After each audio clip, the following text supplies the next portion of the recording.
Hi, this is Naroki5. I am going to be doing this until I die or I find something better to do. So please help me achieve this personal and, I think, noble objective by contributing to my Patreon or Subscribe Star.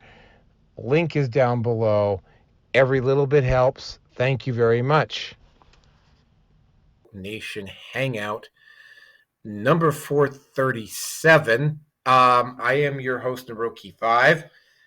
It always blows my mind that that I've done this many shows this often. Tonight, if you're wondering, it is the night before the Canadian election.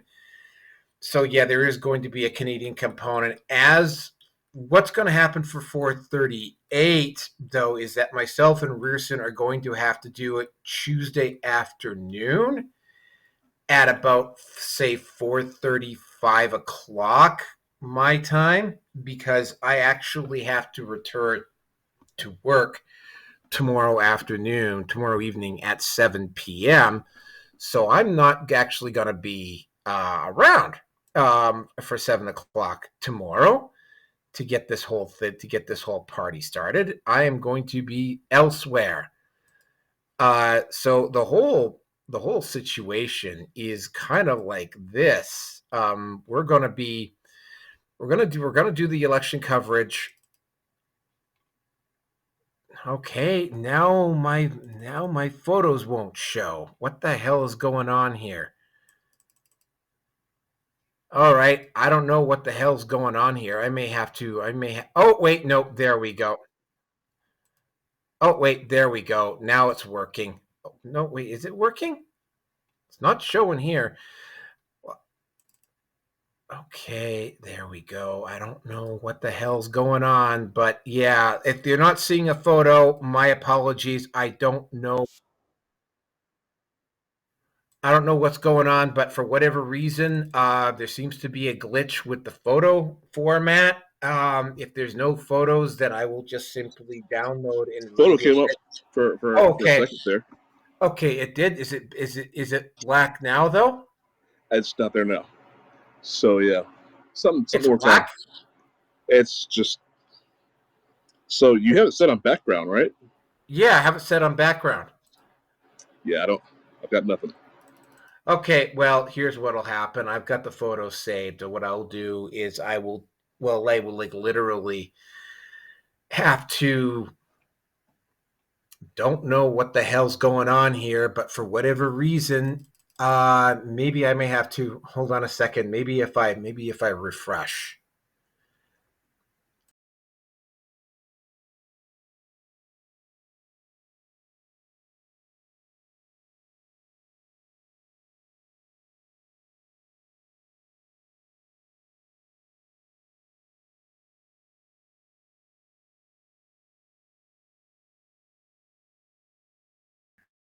I'm back. Let's just see if that worked.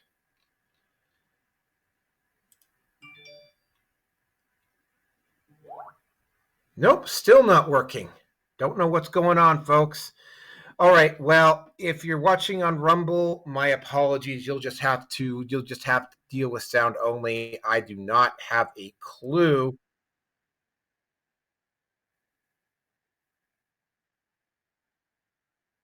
All right, I don't know what's going on. I haven't got a clue what's going on here. So yeah, apologies to everybody all around.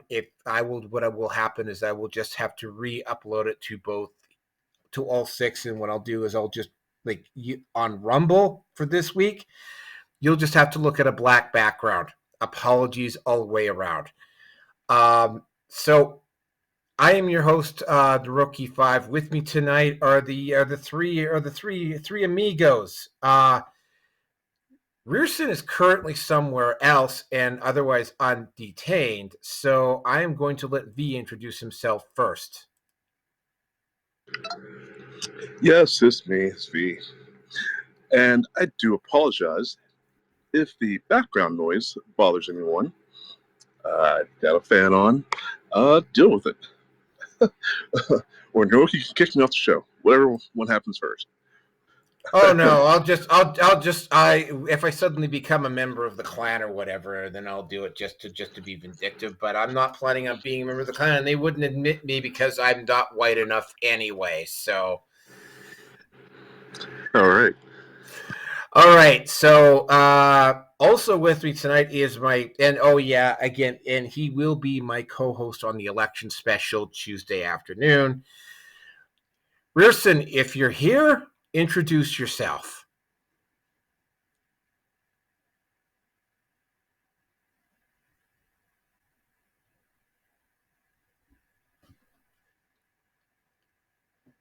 Rierson.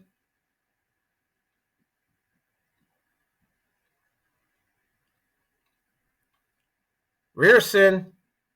Okay, looks like he's not back yet. So, I mean, he's got a bunch of aliens to satisfy sexually. So, I mean, it's Yeah, they actually have gimp suits that grow as their natural skin. yep. He's got aliens to satisfy that way. So, this is what happens to Rierson when he doesn't show up at the when he's not available at the regularly appointed time. He ends up being a victim of this sort of thing. So yeah, when Rierson gets back on, we will he will introduce himself. So the other announcement I have to make here is one involving my I've been meaning to do Naruki 5 live streams lately, but there's been a lot on my mind. There has been a job change. I'm instead of working days, now I'm working nights. The good news is that I'm in the city. The bad news is that I've had so much on my mind, that I've had so much other stuff to transition into, that I haven't really had much of a chance to do a Naruki 5 live stream. I will let you know whether it's feasible or not for me to do them. If I do them, it'll probably be sometime in the afternoon, though. Just letting you know. So that is pretty much it. And oh yes, this is the day before the Canadian election. Probably, without sounding too hyperbolic, Canada as a country may not necessarily survive this election. Yes, I know, Angel, nothing is yes, I know, Angel, the screen is in. Something's up with Rumble tonight and it just won't play the photo. Thank you, Angel, for letting me know something that I already did know. So yeah, I don't know what's going on tonight, but the photo won't come up. What will happen is that I'm going to have to obviously when I get around to editing, I'm going to have to obviously put the photo up um on oh wait, there, now suddenly I got a photo. All right, well, I will put the photo up. I will When I edit, I will edit the photos in at that point. I will also, if I have some other stuff I want to throw in, I'll throw the video in here. This is just the straight up live stream. So the topics for tonight are topic number 1, the Pope Francis dead at 88. Topic number 2, mainstream media freaks out when Tim Pool calls them out at a White House press conference. Topic number 3, and this is actually a revision on the Shannon Sharpe on Russell Brand. Russell Brand is not being charged criminally. He's actually being sued, and we're going to throw Shannon Sharpe in there as well. That's a very interesting story. Topic number 4, Epstein whistleblower Virginia Giuffre dies of suicide under and let me emphasize, this is incredibly suspicious circumstances. Topic number 5, Topic appears to be shifting in favor of the Conservatives as the Canadian election hits the final stretch, aka the election is tomorrow. Topic number 6, Bitchute finally decides to leave its headquarters in Great Britain. And if we have time, we will add in topic number 7, which is the fact that the recent re-release of Star Wars episodes 1, 2, and 3 is actually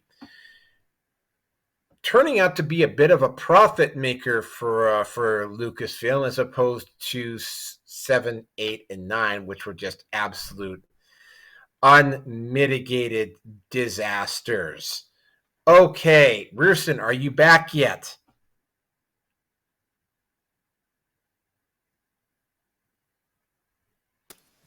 Yeah, just got in. Yes, introduce yourself, Rierson. All right. Coming back from the dead for a little while anyway, between today and discussing the upcoming Canadian election. I'm Rierson. I have known Hiroki for over half my life, and fingers crossed I'm going back to the area where we first met. If I do, I ain't coming back out. I'm going to stay there for a while. So we will see. All right. What did you do to deserve such punishment? You mean going to Banff? I wouldn't consider that a punishment. I would not consider that to be any type of a punishment at all. As a matter of fact, I would actually consider that to be something of a blessing. So without any further ado, let's just get right into topic number 1. Again, guys, when it comes to topic number 1, I actually don't really have a dog in the fight for over the Roman Catholic Church. I am very much aware that there are other people out there that do have some very serious issues with the Roman Catholic Church for very good reason. I do not, but again, Pope Francis died. Apparently, he was very much on death's bed for a few months, or for at least for a couple of months before this actually happened. One of the big things, one of the big criticisms, he died of a stroke. He was in ill health. One of the big things that came up about Pope Francis is that he was definitely in league with Klaus Schwab and the globalists. I don't know because again, right, don't have a dog in that fight even though strangely enough, I was baptized in a Roman Catholic church. So technically speaking, I actually am Roman Catholic. If you really wanted to get down to the actual religion that I supposedly belong to, although I think I can count the number of times I've been to a church service on one hand. A lot of definitive criticism with Pope Francis in regards to him being a puppet with Klaus Schwab. He had some quote unquote progressive views. He definitely, though, and this is very strange, he definitely had traditional conservative Catholic views on issues like, say, gay marriage and abortion and whatever. So he wasn't like a full-blown progressive. He would be considered progressive by mainstream media standards, but he definitely was not quote unquote progressive in regards to some other things. Now, I am not sure, but apparently, according to some of the prophecies that have been pointed out, this next pope, or this guy, or the next pope, is supposed to be the one that signals the end of the current Roman Catholic Church. Now we're kind of getting into prophecy here. Now I was like thinking, well, that seems a little bit ridiculous, but given the way the current global situation is going, and given the way that globalists have basically snaked their corruption, again, this is not my area of expertise. I do know that a fair number of churches out there have been wokeified, if for lack of a better term. Although, for the most part, what I've been hearing, again, I don't know the specific details. I know the United Church is definitely in serious trouble, but mostly the Protestant churches that have been having the issue, not so much the Roman Catholic ones. Now, though I am not a religious scholar and I'm not a guy who is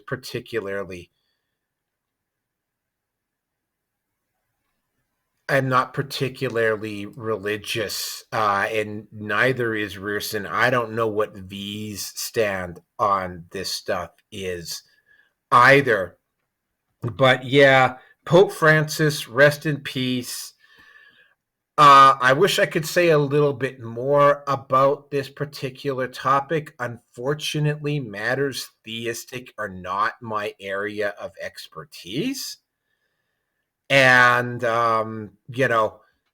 that's just the way it is, right? I am familiar with, like, especially, and I will say this much. The number of Roman Catholic priests that have been caught, the number of Roman Catholic priests that have been like that whole kiddly diddling stuff, that seems to have primarily disappeared under Francis. So either the Roman Catholic Church has dealt with the problem or they have just succeeded in founding another way of burying it. But this is not an area that I'm particularly well versed in. So I'm going to turn it over to V so he can have his say. Well, I can definitely say that there are some people that were, I don't know, I wouldn't say happy, but appreciative that he was admitting to some of the molestations that were going on with the church. I mean, a lot of people got paid. They got their justice. They got recognized. They got their justice. And if there was a prophecy to end the Catholic Church, well, I mean, that's the secrecy's done, right? So I guess he kind of meets that criteria. Sure. I do know he's definitely more lax than your usual pope, although he wasn't the oldest. So, I mean, accepting the wokeism and all that stuff, the idea of aliens coming down to Earth and then baptizing them with their Lucifer telescope, they're a little bit more outside the box than you think. What we know about the Catholics is precisely what they want us to know, what they say in the churches. So there's a total double meaning to everything they say. Well, when they speak in the Latin tongues, whatnot. It's actually a little bit of a segment I'm going to cover on my new web series coming up, talking about this very thing. So I hope people can get excited about that. So I'll leave it at that and pass on to Harrison. Before we continue, I would like to just say hello to my hate viewer who decided to come in and downvote us like he always does. Shocker. Yeah, just remember, guys, when you get the chance to upvote this, I don't know what this person's problem is, but I mean, yeah, every time I come on the air, this guy comes in and does a downvote, and then he leaves. And I don't think it's Angel because it didn't happen after Angel left. So yeah, there's a I was gonna say Angel has way too much time on his hands. yeah, I don't think it's Angel that's doing the downvote, but I mean, yeah, there's a guy who comes in, listens for a few minutes, and then leaves, and then downvotes. Dude, if you got nothing better to do with your time, like I say, I'm going to be doing this. Maybe you should go back a little ways, right? I back to before I was doing a live stream on Rumble. I'm going to be doing this till I die or find something better to do. So, I mean, the fact that there's only one person listening right now doesn't actually really affect me all that much. Yeah. And I also have to issue one more correction here, but I'm going to do it after I let Rearson have the say. But yeah, Rearson, go ahead. Well, I've been waiting for this moment for a while now. I mean, he's been on death's door for, well, longer than he should, but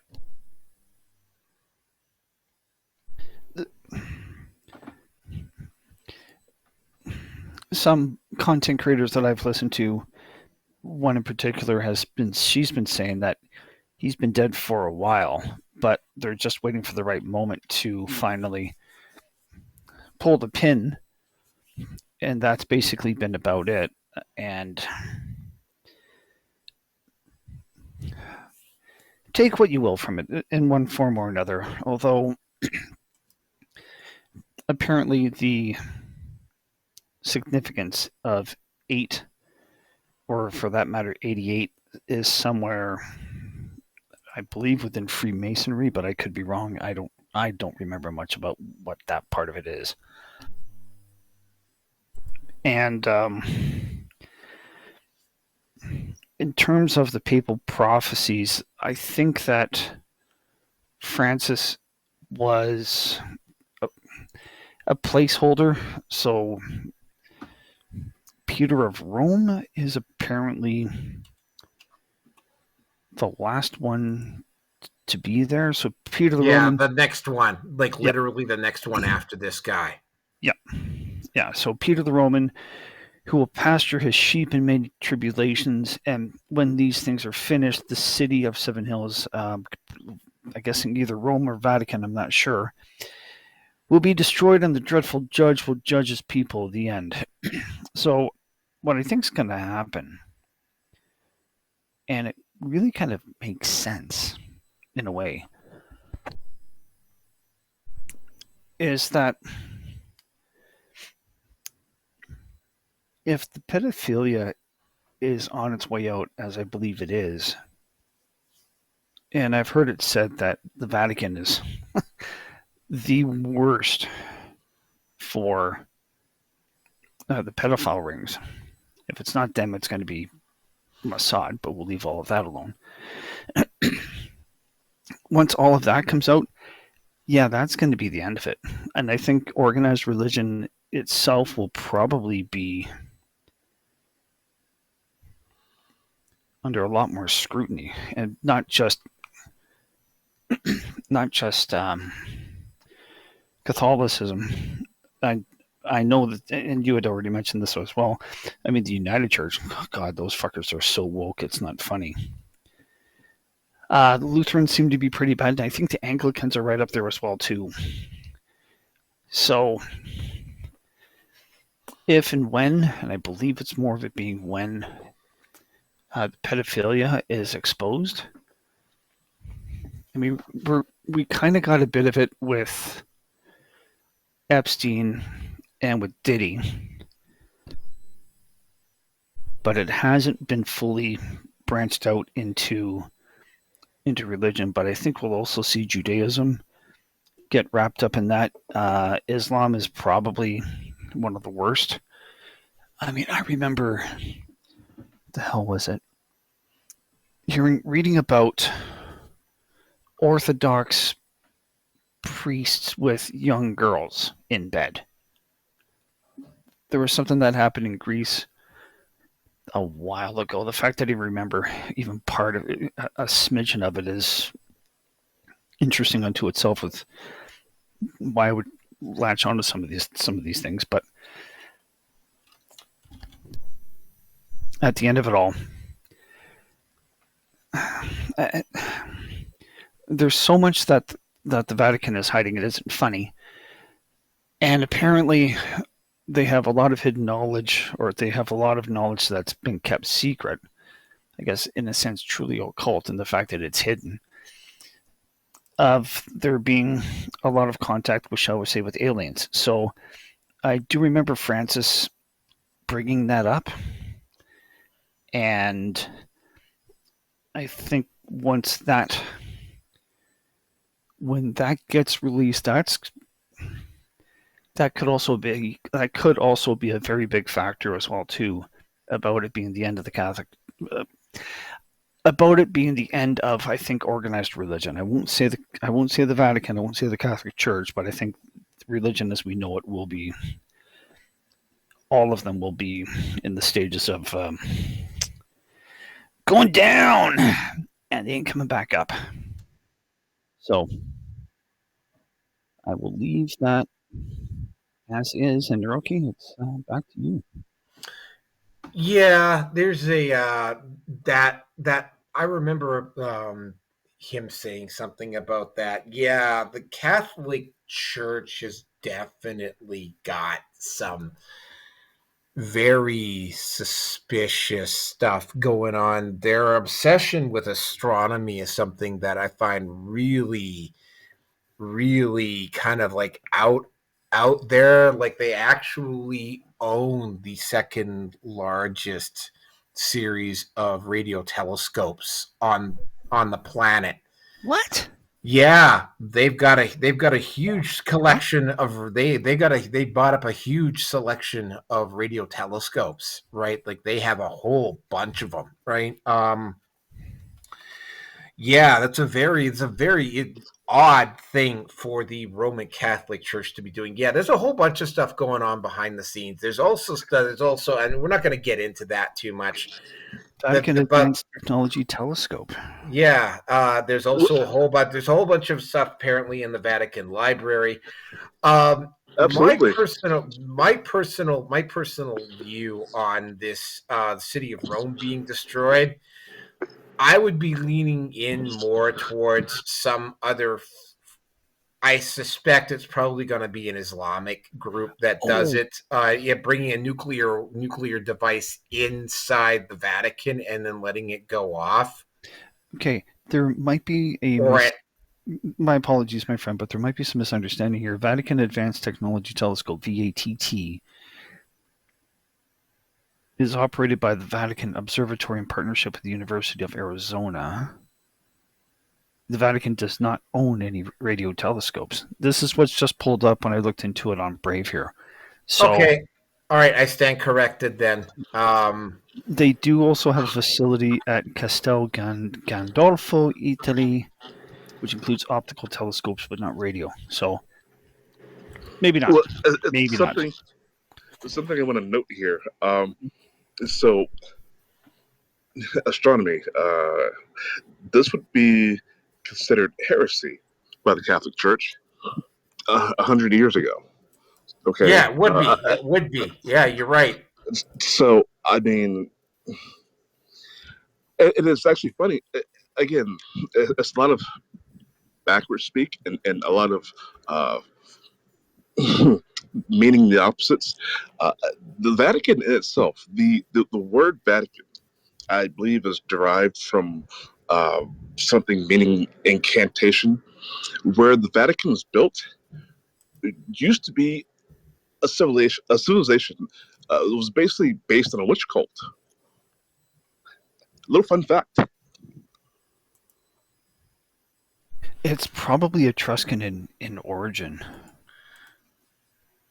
And they were very heavy into and shit like prophecies and stuff. So, and I had heard that they had foreseen that they would basically be absorbed into the Roman Empire. So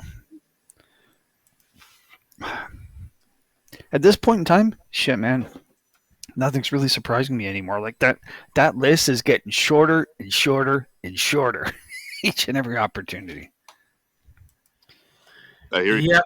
Oh, hey, look at this, man. There's a doll up at Espino's Skype for you right now.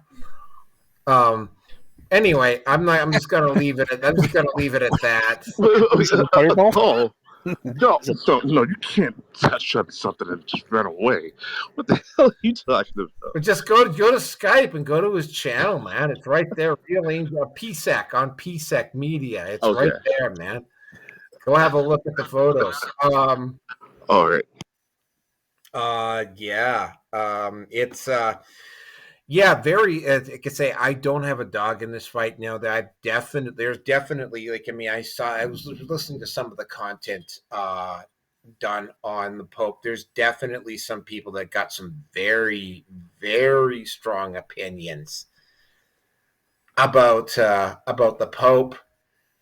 Again, right, when it comes to matters theistic, I mean, I literally cannot tell you how little I care, right? Like it's, like, sorry, man, I literally don't care, right? I'm not a religious guy. In fact, I'm literally on the line between being a secular humanist and an atheist, right? And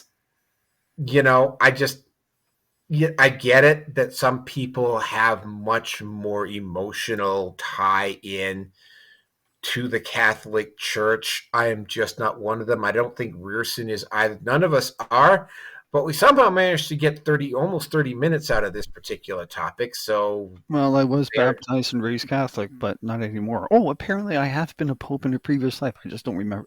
They weren't able to tell me which one. I'm shitting you not. That anything's possible. So I'm going to say anything's possible, and I'm not going to. Yeah, I know. In one of my previous lifetimes, I was apparently one of the high advisors to the Emperor Aurelian. So, right, I'm just saying it could have happened. Apparently, I was the one who convinced Aurelian that he needed to build a wall around Rome. But again, right, that's just speculation on my part. I have no way of backing that up or proving any of that. So, right, and I'm not really all that tied into the past life stuff in the first place. But if anybody else has anything more to add onto this, by all means, feel free to. Otherwise, we are going to move on to the next topic here. This one is really fun. Okay, here, let me just timestamp this one. So, Tim Pool got invited to the White House to sit in the White House and ask the first question. Oh shit! At a at a White House press meeting, and the first thing he did, and this is the reason why I need to do this. This is an update on this, because Roger kind of made a big deal out of this about how maybe the immigration thing had been maybe a little bit overblown about this guy. The individual around whom Diego Abrego Garcia, I think his name is. Kilmar Abrego Garcia, the guy who was a quote unquote, and that was the question that Tim asked the press secretary to answer, and he embarrassed the living fuck out of the entire White House press corps by asking this, because this was a bit of an astroturf. They have been calling Kilmar, the mainstream media has been calling him a Maryland man, and Roger had said some stuff, and yeah, I kind of see it, and it's sort of like maybe he doesn't quite grasp the enormity of allowing as many immigrants into the country or illegal and illegal immigrants into the country as they've been allowing, right? I mean, it's not that having, and again, right, like the numbers being added have been unprecedented over the past few years. Uh, it's way in excess of the Ellis in terms of proportion of the population, way in excess of the Ellis Island stuff. And by the way, the Ellis Island immigrants were all here legally. I should point out the numbers being added in both Canada and the United States are just like, it's to the point where the infrastructure cannot keep up with it. And the other issue is that Abrego Garcia was determined in two courts that he was indeed a member of MS-13. Now, maybe he wasn't necessarily an active member of MS-13, but he was a member of MS-13, and he was here illegally. Yeah, sorry, he was here illegally. So, it's not like he was it's not like he was just like hanging around here having a family or whatever. Like, yeah, he did have a criminal record. He did have at least one restraining order taken out for him. So yeah, he was a criminal. And to again, right, I didn't know that at the time. I do know now. But anyway, getting back to the Tim Pool thing, when he embarrassed the living fuck out of the White House press corps, which was good on him. All of the leftists just collectively lost their shit. And that's literally what they did. They literally lost their shit over what Tim Pool did. And except, of course, that, and this is something that I noticed from a lot of the mainstream media sources on this, they talked about Tim Pool, the beanie, or they talked about that issue with Tenet Media, or they talked about what he was wearing, or they talked about him as being a far-right commentator, even though Tim Pool has done a political compass, which actually shows him like not far left, but definitely solidly left-wing, right? And it's like, I've actually been kind of amazed because there's literally a video up at YouTube. Tim Pool takes the political compass. And even after I post that up, and I took a screenshot of his results and have plopped that down in front of the faces of some of the individuals that have tried to make the argument that Tim Pool is far right, these fucking idiots will still keep fucking arguing. It just blows my mind. They really, I mean, at this point, like, I've been called far right. I'm pretty sure Rearson's been called far right. It's sort of like, it's like far right as opposed to what? Like people who've gone so far to the left that, that they're not even, that like the left is not even recognizable. I could have thrown in, in fact, I might just throw that in, even though depending upon how slow it is next week or for 439, David Hogg is apparently, he's sitting on the Democrat, he's sitting as one of the chair people of the Democratic Party, and he is targeting Democrats on targeting members of the Democrat Party for literally, and this is no word of a lie, not being left-wing enough. Like he wants to remove moderate Democrats and replace them with far left ideologues. That tells you everything you need to know about the Democrat Party. And again, right, this is something that I have encountered time and time and time again, right?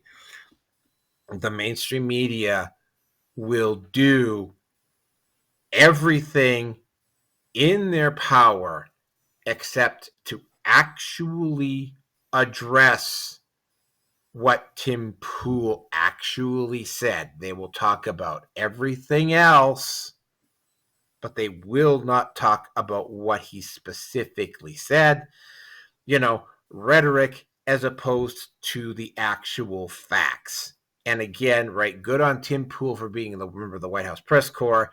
I have a feeling this is going to happen on an ever increasing basis. In fact, what's happened up in Canada this year, when we get to the Canadian content of this particular top show, the issue is that you're seeing that the alt media, I mean, like, they were so scared of the alt media in Canada that they literally canceled the press scrum after the English language election because they couldn't stack it, because True North and Rebel had enough brains to get right up to the front of the line, so that they couldn't stack the press line so that they could end it before a member of one of those two organizations got up there and asked a question, right?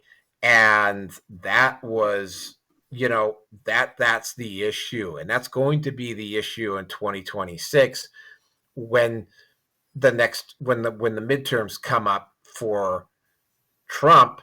The mainstream media is going to find itself in a very, very awkward position, because it's like, like, they're gonna have to start, and they're really scared and jealous, and they're really doing everything they can, going to YouTube and whatever, because we've seen, for instance, Disney and I think it was, I don't know who was covering the Olympics, but the company that in the U.S. anyway that had the coverage of the opening ceremonies of the Olympic Games, we're seeing these corporations directly going to YouTube to try to get YouTube to censor content for them now. And of course, it's not working, because you have companies like, say, Bitchute, that are running, and Rumble, which is where I'm at right now. You're seeing these companies doing end runs around what YouTube is having, and YouTube is slowly losing. I don't know where it's at now. I think it's somewhere between 80 and 85% of the video market is now controlled by YouTube, and it's going down. It's actually probably at one point is probably going to just crater for them. It hasn't happened yet, but it probably will be. But again, another victory for the alt media. And with that, I'm going to turn it over to V.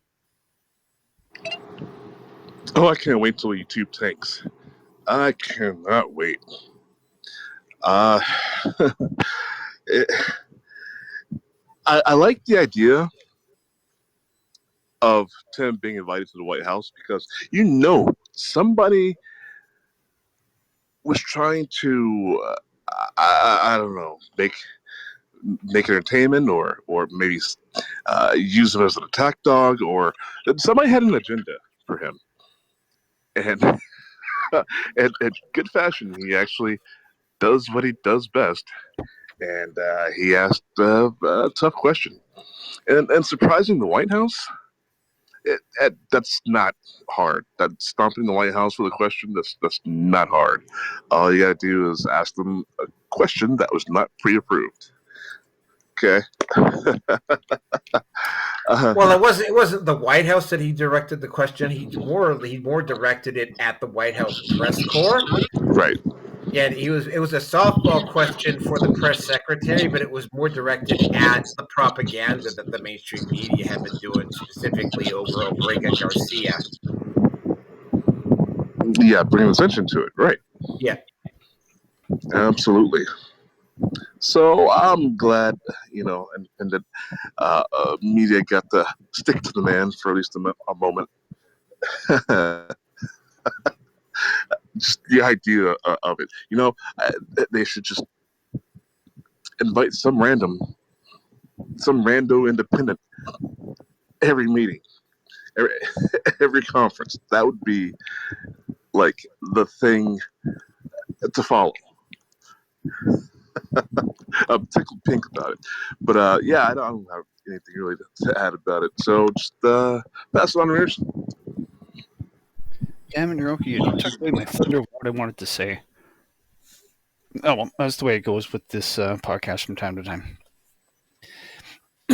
Yeah, because I saw the same thing as well, too, with what Rebel and True North had done. Excuse me. Oh, I'll get that freaking sneeze that wants to come out, but it's just like a freaking teenage high school girl teasing until. Anyway, it's kind of gone away now. Just like a teenage high school girl. I'm going to leave you now anyway. Anyway.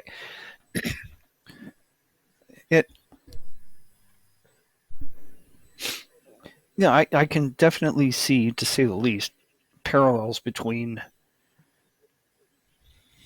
the fuckery that goes on with the mainstream media, the press corps, and both north and south of the 49th.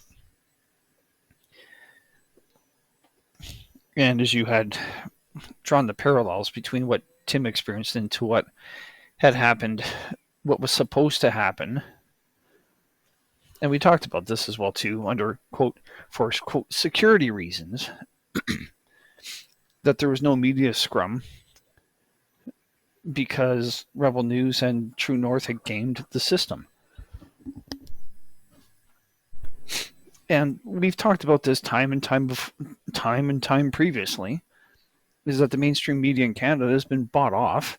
It was bought off in 2018 to the tune of almost, basically, we'll just round it up to $600 million. And they've renewed that. Now, again, I don't remember when it was. Doesn't really matter. But the fact of the matter is that it's perfectly fine if Justin Trudeau does it, because Lord knows the media is all left-leaning anyway. And then there is the pretense of the presence of the right. But realistically, the right is the mainstream right. And I throw OAN into that as well, too, with Fox, is that they more or less seem to be controlled opposition. But with... You could probably add the Daily Wire in there as well. No, I forgot about those fuckers as well, too. Yeah, it's kind of amazing that you had mentioned this before, that all of a sudden now they seem to be in financial trouble. It seemed about happened about the same time that Doge was really starting to pull shit out. Yeah, that was something that got pointed out by somebody on Facebook, and it was like, yeah, Well, it's no different than what I've heard about U.S. aid giving the BBC $200,000.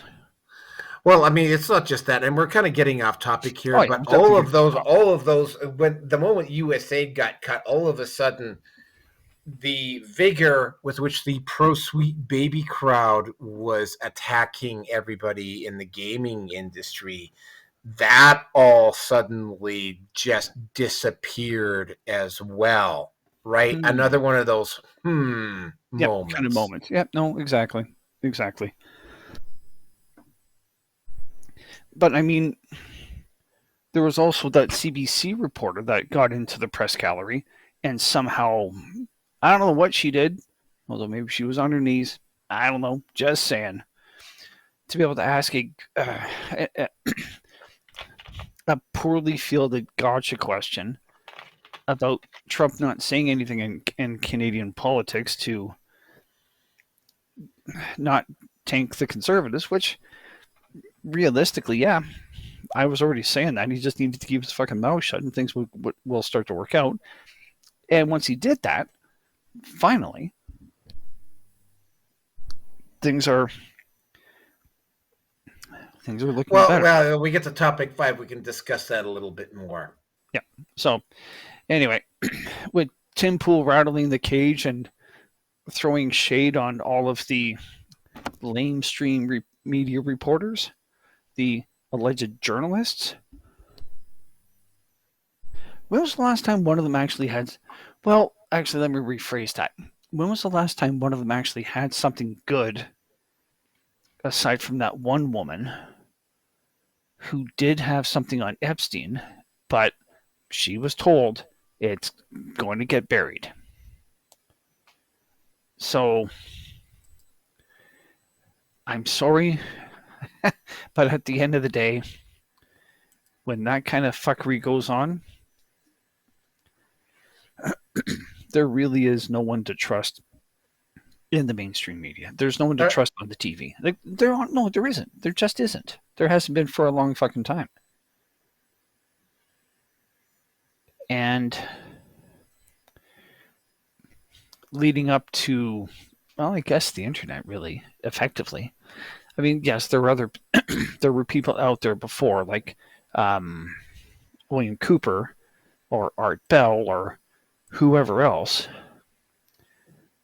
but they were on mainstream radio, and I'm pretty sure that they were told there are things you can't talk about, but you can talk about it. Here are the things you can't talk about, but you can go to anything else. So it really has been nothing but control in one form or another. I'm going to just go off on a little bit of a tangent here, but I've watched interviews with celebrities or movie stars, and they're asked about the Illuminati or something to that effect, and they get really, really defensive. They try to deflect and change the topic, and if the person insists on it, they have walked out of the interview, and that was basically it. So to say that there is a level of control, yeah, that's being very, very polite. So good for Tim for throwing their feet to the fire. It's not one of those, oh shit, who was the guy? James O'Keefe. It's not one of those James O'Keefe moments. Not nearly as spectacular, but it is worth noting in its own right. And again, let's go back to what Trump had said the first time in 2016 when he called out Jake Tapper. I think it was Jake Tapper. You are fake news. Don't be rude. Don't be rude. Don't be rude. And when he called him, when he called CNN, would you like some Orange Man Bad Hand Bomb, Jake? Everybody can do a Trump but me. What's going on? Don't be rude. Apparently, according to my son, I can do Peter Griffin actually fairly well, pretty good as well too. But I have to really prepare myself to do that. It takes more than a few seconds when I'm in the mood, and I'm really not in the mood right now. But anyway, but he's always in the mood. Again, with hey Roger, yeah, Roger, you can go after Rearson here. Yeah. We're talking about Tim Pool's not stunt. He got invited to the White House press gallery, and he asked a question that embarrassed the absolute living fuck out of the White House gallery, and they spurred out about it. Yeah. Anyway, Rearson, finish off. Yeah, but again, at the end of the day, there was, I believe Trump had been asked about this, and he had said, I think he was asked about, or he was more open. No, was it Pierre? No, I think it was Poilievre. You remember if it was Trump or Poilievre up here in Canada, was much more open to having alt media come in and actually be able to ask questions. So whether it's going to happen in the swamp or it's going to happen up in Ottawa, either way, there are changes that are coming through, and the mainstream media is going to have to basically start to do their fucking job again, which is to ask questions, which is to do the dig and look into issues that are going to be inconvenient, to say the least, regardless of what the what the lip flappers are. Can't call them journalists. Not going to call them reporters. I'll just call them lip flappers. That's all they do is just flap their fucking gums. But until they actually start to do what they're supposed to do, which is to be the fifth estate, or the fourth, the fifth estate, Um, really, all that they're just a bunch of activists that, much like what's infected Disney or Hollywood for that matter, they're just a bunch of activists that think that there's something that they're not. So I'll leave it at that. Roger. I'm a blip speaker. I'm Hampton to introduce himself and talk about the Tim Pool appeared with the White House. Nice. Blip speaker. Do you want to try that again in English, please? That was horrible. Like I'm so glad that I have like your stream muted and looking at the topics. So I heard Illuminati, and I thought that was an exciting topic that I needed to kind of listen to because for some reason, I've been trying for years to get away from conspiracy and paranormal stuff. Well, it's kind of hard to avoid when we're talking about the Pope for topic number 1. So. Well, but the thing of it is it's like everybody's starting to notice it now, and I love that because like at one time I was, really ridiculed for that stuff, and now people are starting to see that it's actually true. A lot of the stuff that people were saying back in like the 90s and the early 2000s, like Rierson was saying about, freaking, oh my God, I can't believe I forgot his name. Oh my God. Epstein? Huh? No, the radio talk show. Oh, Art Bell. Art Bell. Art Bell was talking about this stuff back in the day, and everybody did the same thing to him. They were like, oh, he's just a crackpot and everything. And now people are starting to see it. And I think that's really great, because especially now with things happening with the internet, and you got more media that you can actually check out. And now with Tim Pool, I'm not really impressed with Tim Pool because of the things that I've been finding out concerning Minds.com. He's no better. Him and Bill Altman have been doing these donations where people freaking send donations in to help support Minds.com and pulling millions and millions of dollars. And for some reason, now Minds.com is having issues, and they have to drop their monetization program and all of this other stuff. And they're talking about barely able to keep the lights on and stuff for the platform. And it just makes you wonder, okay, so where did all these free donations go? And then you go and you look at Tim Pool and you find out the stuff he's doing. He's getting involved in like bullcrap projects concerning video games and stuff, and he's pulling off all these podcasts on Rumble, and he's making crap loads of money. He doesn't even have a freaking account on Minds.com, so it's things like that about Tim Pool that just I don't really get into when it comes to him as a person. I just don't think he's as legitimate as what everybody's trying to make him out to be. And that's just my personal take on it. But well, I mean, he had a guy on who talked about the manosphere because he had Rulo Tomasi on. He's also had the guy from Fresh and Fit on a couple of times, Myron Gaines, and he had this guy on talking about the manosphere this week, and it was like this mother, and he didn't really hit him with any, and this guy was a TradCon simp, and Tim Pool didn't, and I'm noticing this about Tim, like occasionally, like he will when he has Sam Cedar or anybody from the Majority Report on, like he'll go hard at them, but it's like, he tends to softball. I think Joe Rogan is notorious for this as well. He tends to softball the guests that come on. Yeah. I actually did it the opposite. I just came from censorship sucks, and I had to tone it down because, with my porn star attitude, Um, I had to kind of let let let them get used to knowing me because that's how I roll. But whenever you're still there, right? Everybody's muted Yes, up. I'm still here. Yeah, I muted myself out. But you know how my attractive personality is. If I go in and I try to act like myself with them, I don't think that their real hardcore Christian values could have handled it. You know what I mean? The only person I think that could compete with me on that is V. So I know he knows what I'm talking about. Like, because us being studs and stuff.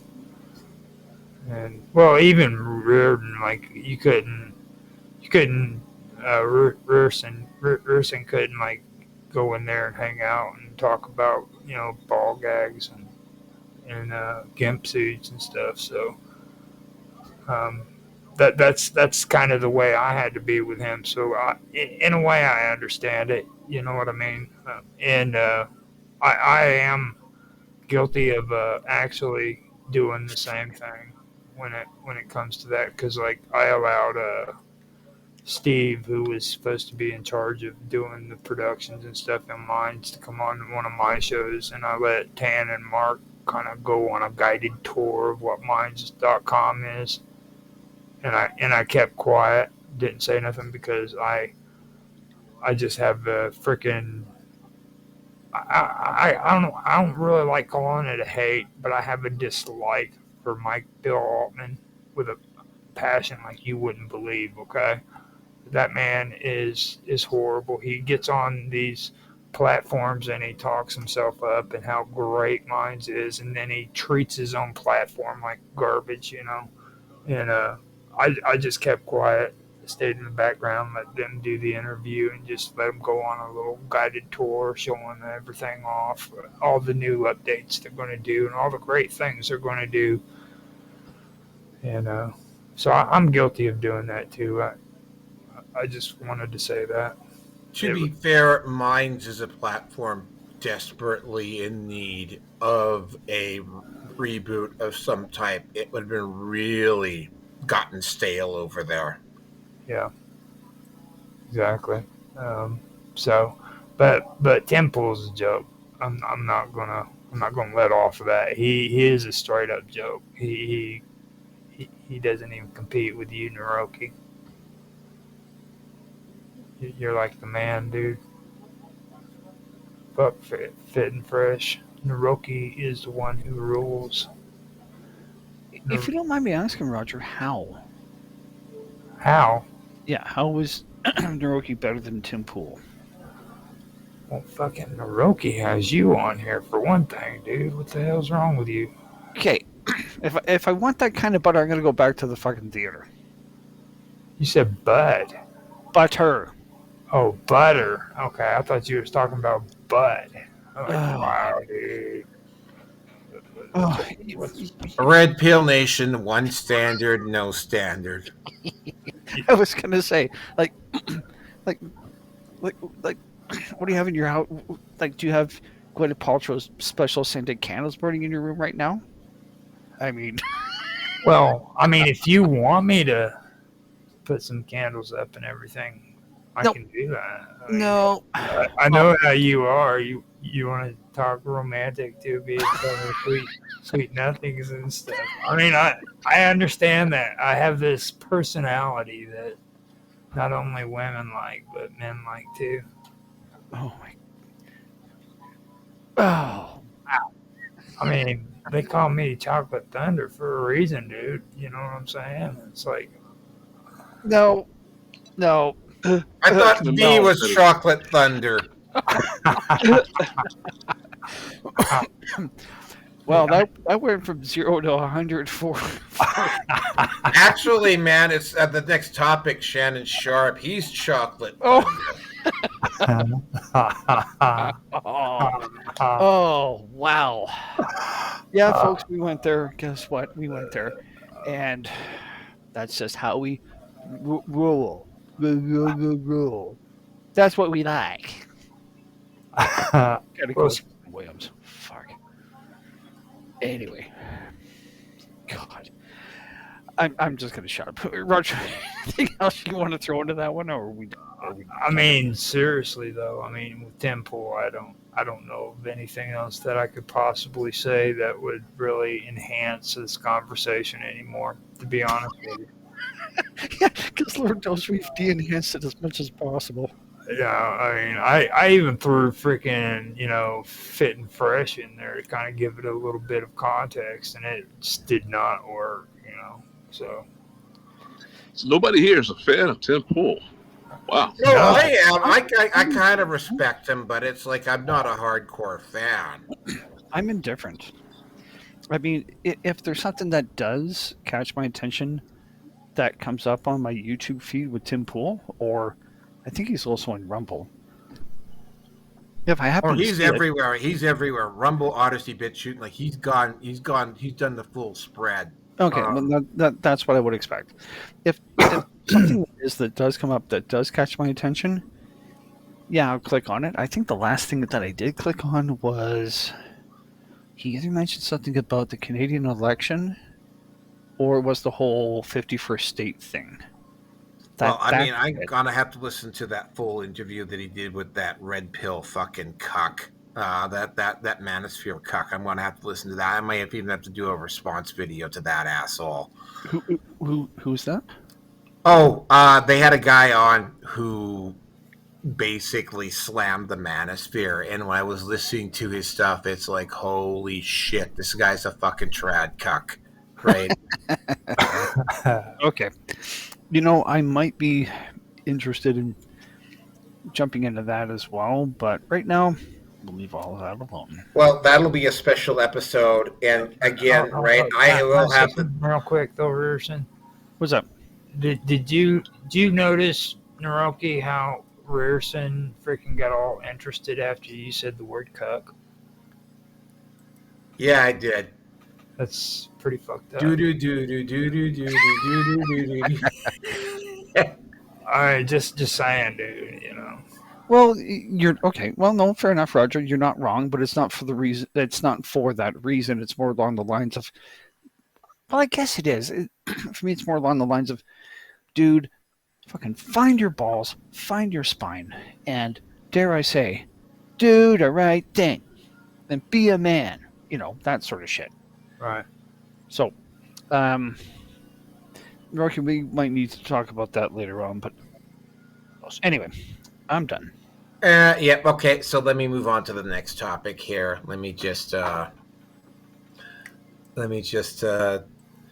oh, this one is really interesting. There's an update. I thought that, hold on a second here.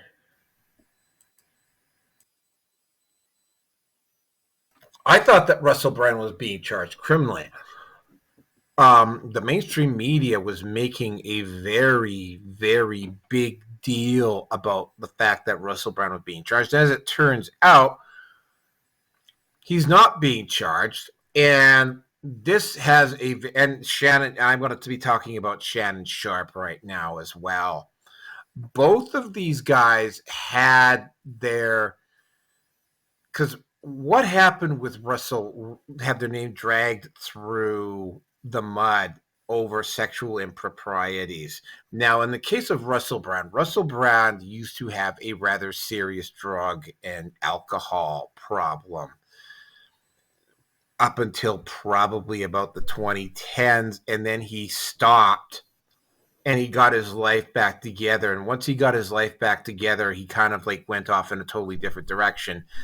Coincidentally, he also divorced Katy Perry right around that time as well, right? The newest astronaut. Yeah, that the newest astronaut, Katy Perry. Yeah. Oh God. Anyway, thank you. But yeah, no, he was really a party animal, and when you live that lifestyle, you make very reckless, dumb decisions that oddly enough, the 12-step meeting that we had tonight was on step 8, and there's like the list of people that Russell Brand probably has, assuming he's in the fellowship like I am. The number of people that he probably has to do an amends to, that list is probably fairly long and extensive. And of course, he probably doesn't even remember it all. So it leaves him as really vulnerable to either A, criminal charges, or B, lawsuits, which is exactly what happened here with Russell Brand. I thought because they made it look really, really oddly like he was being charged criminally, and he's not being charged criminally. This is just a straight up lawsuit. And again, right, it's kind of hard for Russell Brand to dispute it all because, I mean, there's a possibility he might not even remember what happened, right? And, of course, he also has, unlike Bitchute, who has decided that it's time to basically cut and run, he has decided, at least for now, to stay in Britain and do what he's doing. Keep in mind, though, like the government, back when they were targeting Rumble at the start of last year, they used Russell Brand as a proxy to try to take down Rumble. If you recall, that happened like at the start of last year with Rumble, where they tried to take Rumble down. So Russell Brand has a past. He's probably cleaned up his act a lot since then, but he has a past, and that past is being taken advantage of. And again, right, as has been pointed out, I tend to have a very, very suspicious tendency about people who immediately go to the press with the issue as opposed to, say, going to the police and filing charges. Now, Shannon Sharpe, on the other hand, Shannon Sharpe has apparently got a taste for very expensive OnlyFans and Instagram models, and he got sexually involved. I can't remember the specific name of the porn star that he got involved with, but she is on OnlyFans. Let me just take a quick look here. I'll find out for you, but I mean, he has a liking for them Instagram and He's just gonna jump over to OnlyFans real quick for us. not OnlyFans. Good job, Naroki. Good job. I don't have it. I'm actually proud of the fact that I don't have an OnlyFans account, and I will never have an OnlyFans account. I'm actually very proud. Sky Bree is her name. She has done adult content in the past. She probably has continued to do adult content on her OnlyFans account. There was what ended up happening with with Shannon Sharpe, though, is somebody took a video of him. It's about maybe a 10 or 12 second grainy footage video of him saying something, and of course, right, they took it deliberately out of context, and they're using that as a lawsuit, and they're suing him for basically everything he has, like $50 million. Now, is she going to get it?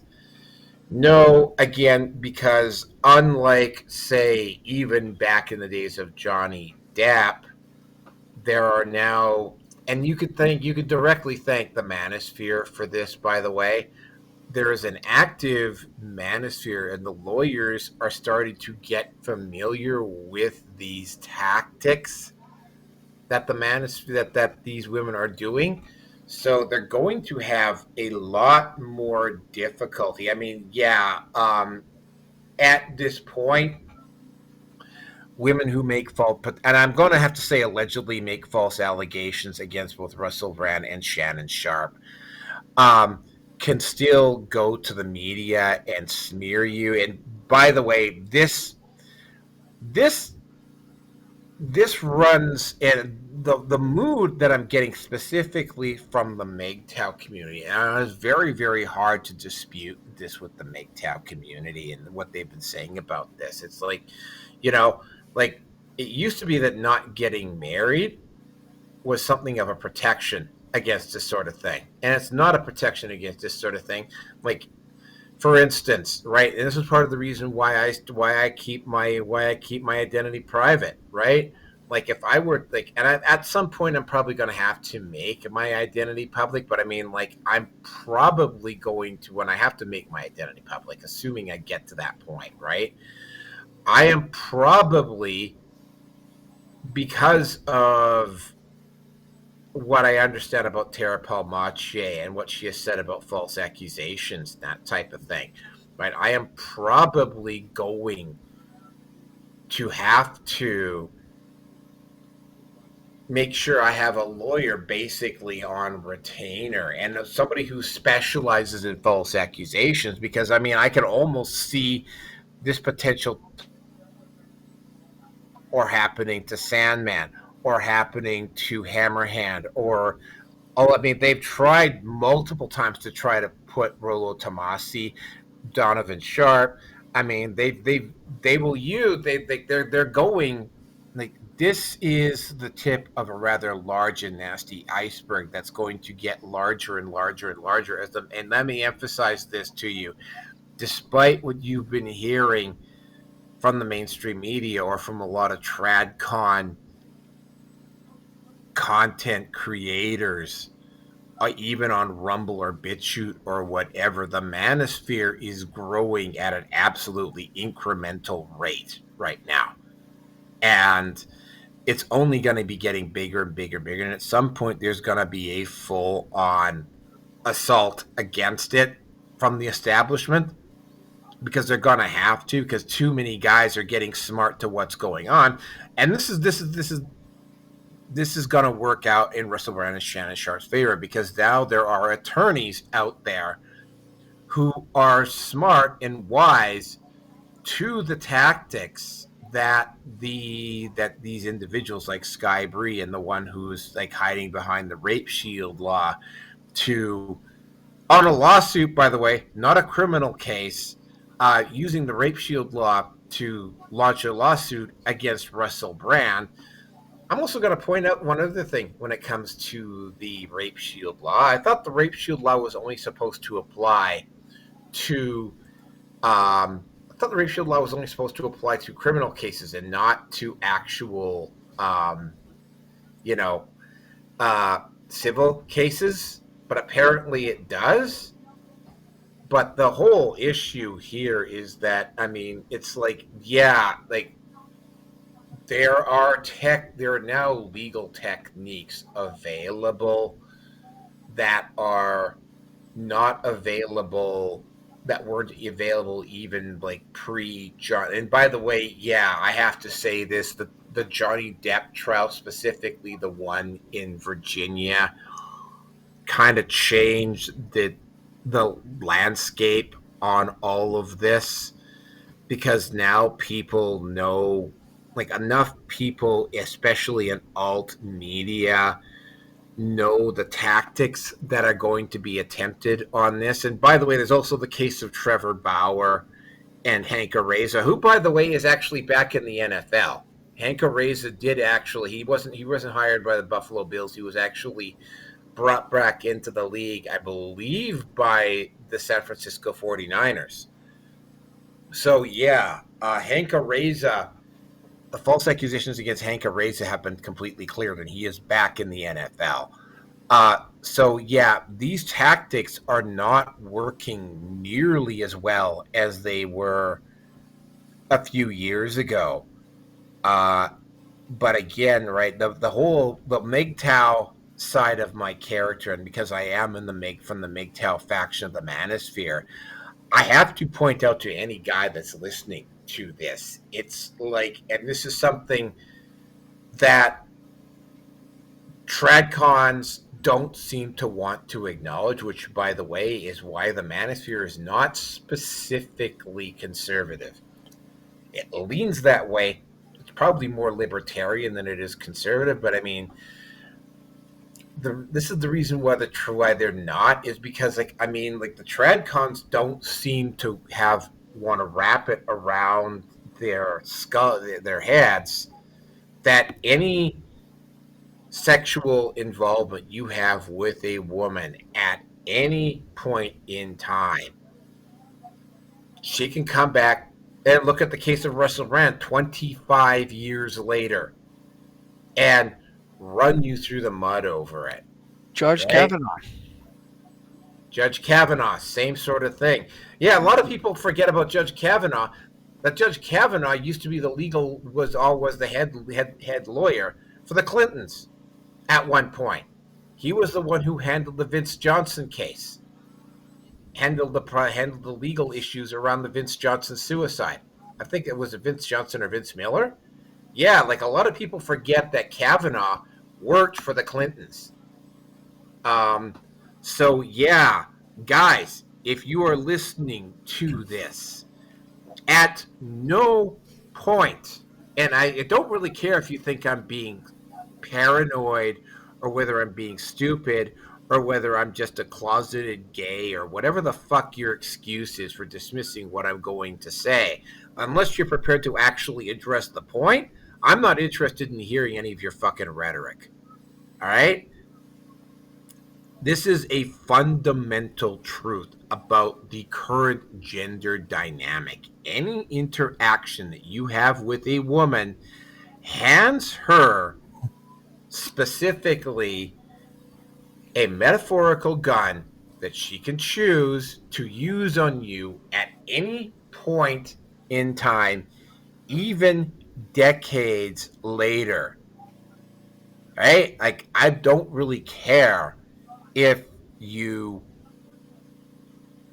like what I have to say. I don't care if you think I don't really care what your fucking rhetorical fucking response is, right? Unless you're prepared to, or you can say whatever you want to about me, I don't really give a shit, right? What I'm going to tell you, though, is that what I'm saying is true. You have a problem with that, prove me wrong, and you can talk about me till your fucking jaw drops off, right? I don't care. Address the goddamn point or don't respond back. And with that, I'm going to turn it over to V. Yeah. You know, I'm going to try to just change the flavor just for a minute.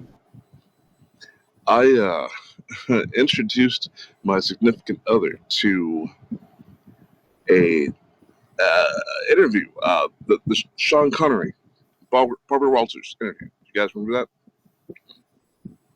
Baba that? Walters with the wee bad wisp. Yeah.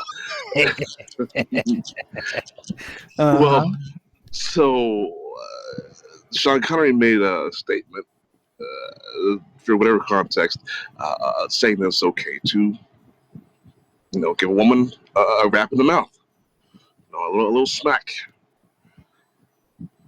And so she brings this up in this interview, right? And he's like, yeah, I still haven't changed my opinion. And so, like, I don't know. It was like, so, I don't know. I felt inspired. Like, I mean, they had a genuine discussion, like, why is this wrong or why is it right? And it's just, it's a case study for people in the manosphere.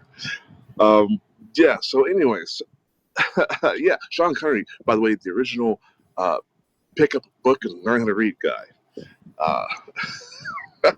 I didn't know that he was a dumb model, quote unquote, at the start of his career.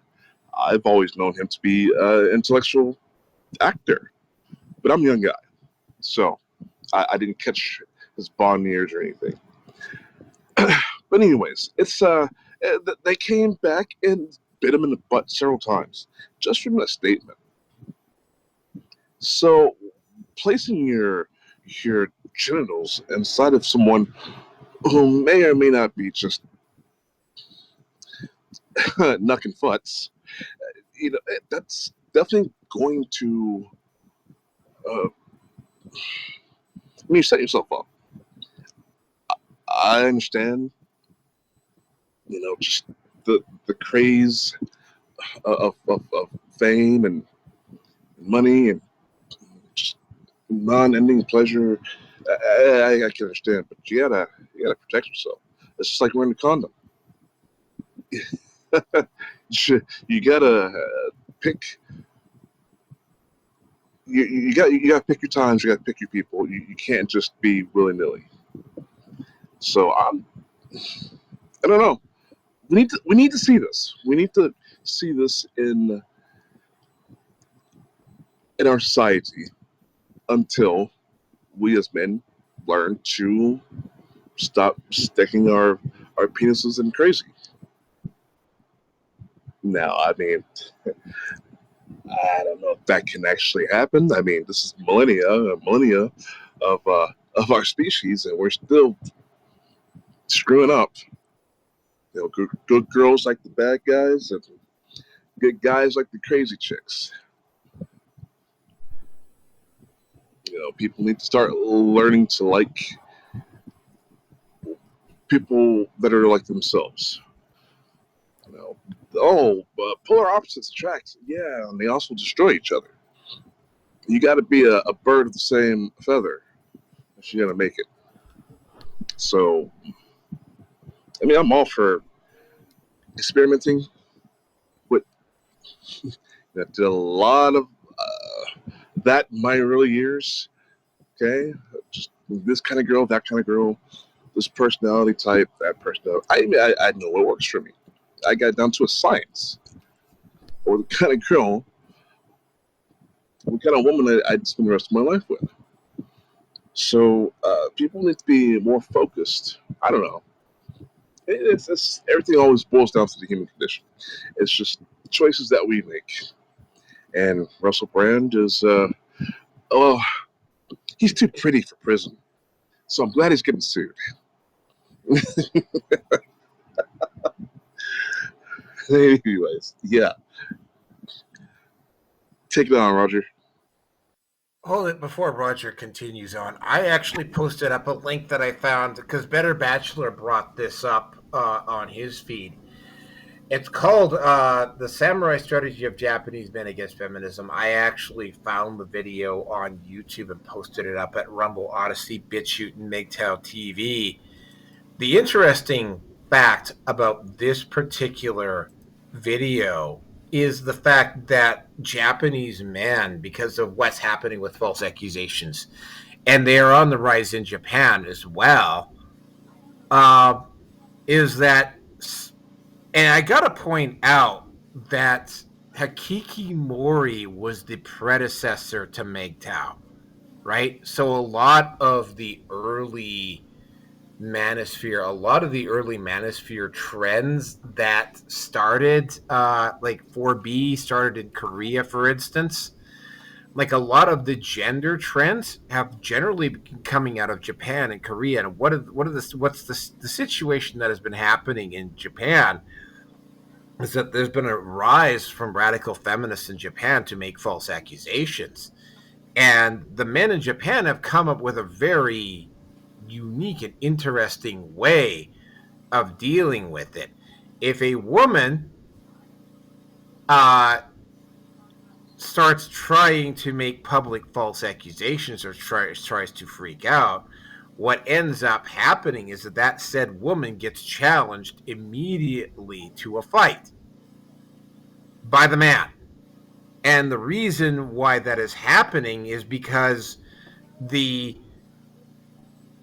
criminal charge for a public fight in Japan is only like a week or 2 weeks in jail, whereas the consequence for being falsely accused of rape is several years in prison and complete loss of reputation.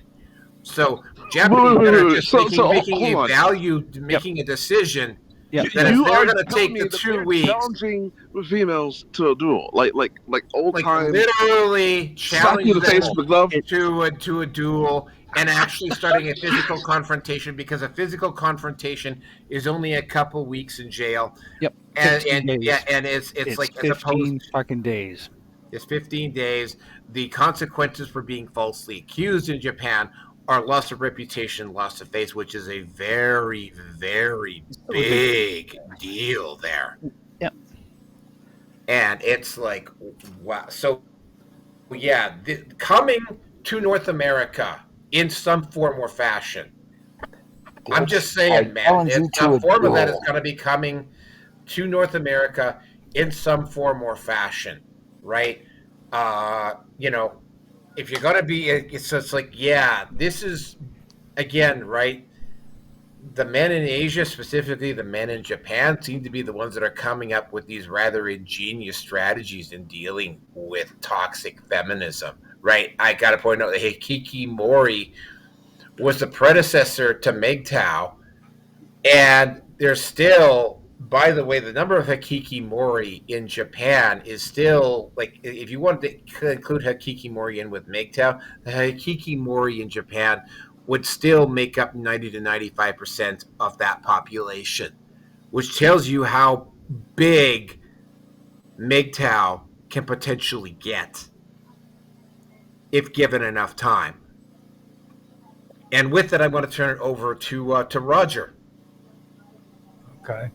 Well, that whole conversation made me think of like the good old days, like all the cool shit that happened back in the past, because um, you were talking about freaking 007, and the one thing I wish is that when he said freaking his attitude about that didn't change, I would have loved to see him backhand that chick when he after opening her big mouth, like tell her straight up, this is how it works, bitch. And just backhand her and everything. I think that would have been hilarious. But then it moved me on to more serious things. I started thinking about Chuck Berry. Chuck Berry, he loved to frickin' do sex tapes, and he had this one where he urinated on a woman's face and shit. And then he turned around and got freaking sued by like a dozen of women for having sex with him in a restroom.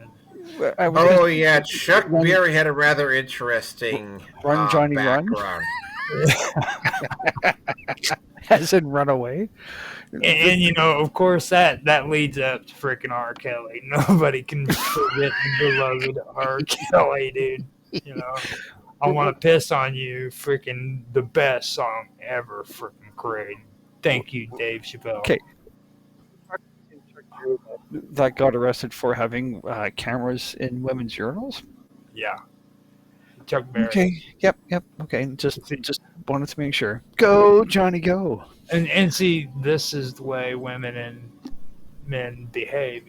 And Chuck Berry is not like a young guy. You know what I mean? Like, or he wasn't a young guy. Freaking like Chuck Berry was back in the '60s. You know what I mean? He's back in the day with Richie Valens and all that. You know what I mean? So this stuff's been going on, and I agree with. That's why he died in that plane crash thing, because he had too much. He knew too much shit from Chuck Berry. Yeah. Anyway, but I agree with freaking V on the whole thing about toxic relationships and the stuff he said too. But there's just one small problem. For some reason, men love crazy women, and I know for one reason why they like them is because freaking crazy women are better in bed. If you're on a physical kind of attraction thing and that's all you're wanting, then that's what you're going to get. If you're having sex with a woman because she's hot and everything and she freaking acts all freaking, spontaneous, that's a cool word, spontaneous, that's because she's freaking crazy. And she's probably starving herself to stay skinny. She's got mental problems, but don't worry about that. She's good in bed. And I think that's what really gets people caught up in the whole um, toxic relationship. That's probably one of the first things. Um, but that's just my opinion. For some reason, I always got caught up in toxic relationships, so that's the reason why I went celibate. I'm still trying to grapple my mind around this freaking thing about people not or being forced into being celibate. You know what I mean? Because at any time I can go out and I can have sex anytime I want to. I just choose not to. But Yeah, that's the thing, right? People, there's like a substantial number of men out there that literally cannot wrap their head around that fact. I'm one of them. It's really hard to comprehend. Yeah, no, it's just there's just guys. It's like you literally sit there and go, yeah, like just because you chase your dick around like a dog in heat doesn't mean that the rest of us do. And it's like it just goes right over their heads. I've had to say that. I have to say that to somebody online once or twice a month, easily. That's probably me. I mean, Yeah. I'm just saying, dude. It's probably me. Hey, at least you're being honest. Well, I mean, he's getting old. You know what I mean? His memory kind of slips, so I've got to tell him, "Hey, dude, that's probably me." He's like, "I always have to tell somebody at least twice a week." No, that's probably me because I bring it up Lord. every once in a while. Oh, Jesus, Mary Joseph. Okay, yeah, by the way, guys, don't forget to go and upvote the RPN on Rumble. Like I said, there seems to be this hater that goes on. I don't think it's our mutual friend.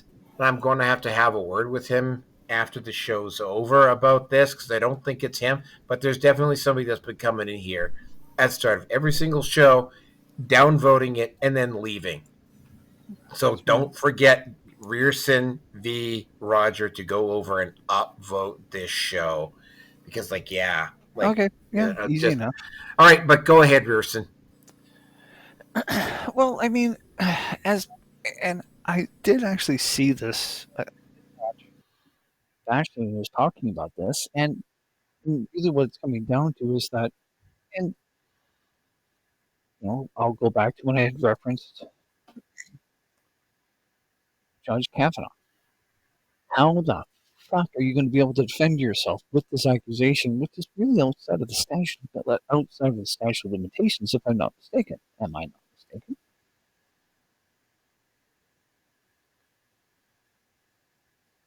Within the system.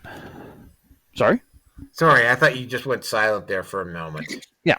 Okay. Correct me if I'm wrong, but there was something within the U.S. Judicial system called the statute of limitations. Yes, there is. Yeah. So it's probably going to be bandied around as something that's optional when it's convenient for the further disintegration or undermining of American society. So Shannon has no way to defend himself. Russell Brand has no way to defend himself, especially in case of Russell Brand's case. He's been drunk enough. But then again, I mean... Well, I will say there's ways to defend yourself legally. There's not much way to defend yourself in the court of public opinion. Continue. Oh, fair enough. And the court of public opinion is exactly that, court of public opinion, where all of us are guilty of participating. And I mean, I reply to enough stuff on the crack book, and am I going to read the article? No, because I'm looking to go to the next best thing.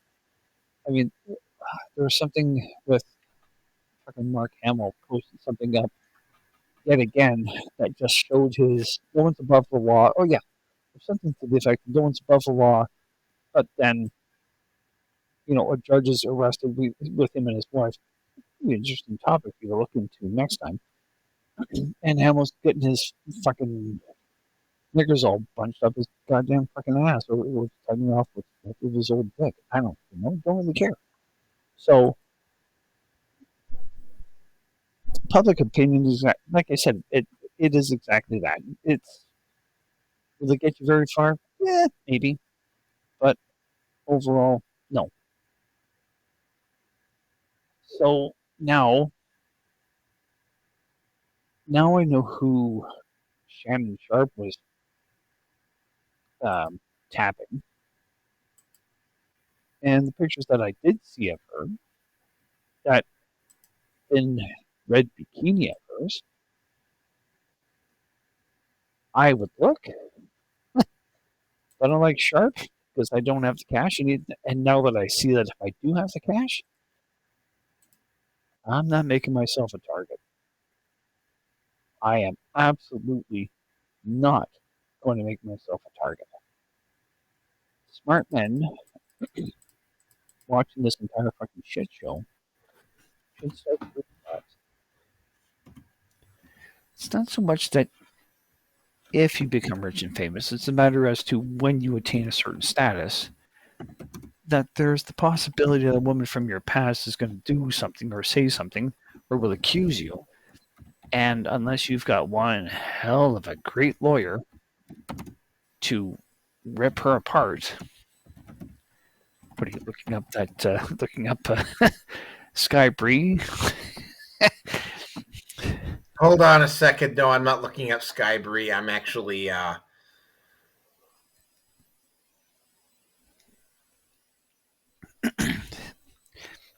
the end of the day, something that really has started to that has been holding me back is that, folks, this is where I'm going to start to go it's where I'm going to go into the, not necessarily the red pill rage, but just going into the red pill overall. If you were to look at me, you won't see very much. And I'm not putting myself down, I'm just being honestly realistic here. I am, at best, 5'8.5", at best. I've been told that I have a certain look to me, and there was the one tripolar, had to get drunk, did all the nightmares, toxic Chinese Asian female who looks good for her age, but she's lacking futs, who told me that I'm borderline hot. And I could go with that, and I could work with it, but I don't want to. And the more that I've gone into the red pill community and I've looked into things, and to see people like Sharpe or, well, any man that has any level of success, there's probably going to be some woman that's going to crawl out of the woodwork, and maybe crawl on her knees to get out of the woodwork. I don't freaking know, don't really care, and will be ready to accuse you. And if that is not the case, then you're going to be looking at women that are looking at you when you cross the finish line, just kind of go, oh, I like that guy now. So to me, there just seems to be a strong enough level of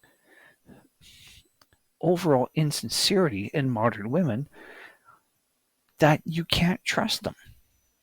I wish that was not the case, but, you know, we're talking about hypergamy. So,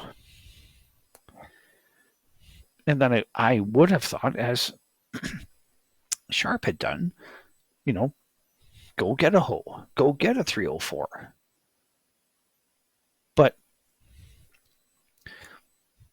and this is where Sharpe, now that I think about it, that I think that's what the case is. In the case of Sharpe, he started to develop some level of feeling with this female, and text messages can bite you in the ass, and that's exactly what's been going on here. He let out too much of perhaps the kind of younger, attractive female that he wants. Not to say he's not virile. He's not, ready to go at the drop of a hat, 'cause I'm sure he is. But He has a liking for women of this type, apparently. okay, so he likes the white, dirty, skanky hose.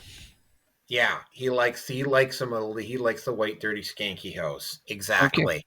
all right, okay, that's fine. If he can't control himself, which seems to have been the case, and he opens too much of himself up to them, something like this was bound to happen, not necessarily to him, but somebody like him in terms of socioeconomic status. Now, what's going to happen? What will happen in terms of, I don't care about, like I said, I don't care about the court of public opinion, but looking at this in terms of civil court cases, there's a lot to be learned from someone like this, which is to keep your fucking mouth shut. Sure, open up your fucking fly, keep your mouth shut, keep it businesslike so she can't fucking pin anything on you or minimize it. And then if and when you're going to be meeting a female like this, have some sort of a recording device. A pen works from what I've looked at. You'd have to look at testing the audio range for it to be able to reliably pick up things. Record it, go in, click the pen or, whatever the device is. Get down to it, do the deed, do her dirty, and then walk away. Make sure that the door's closed. She's out of there, or you're out of there, whatever the case may be, and you go and you categorize it each and every freaking time. I wish we didn't have to come down. I wish it didn't have to come down to it. Come down to things like this to be that ridiculous. But if it can happen to Sharpe, and there's some 2-bit, 2-teeth whore, which is close enough to you that he's like, I don't really want to, but yeah, I need to bust a nut, and you go and do it. You have to go and protect yourself. And I'm not just talking single, double, or triple wrapping it. I'm talking to make sure that if she comes at you with a civil case or whatever, you have as many of your bases as covered as possible. So, just letting you all know, Roger V. Rearson and everybody at the Red Pill Nation hangups at both the new site and Skype. I have sent photos of Skybree to you for your perusal. Oh, let's take a look. Let's see.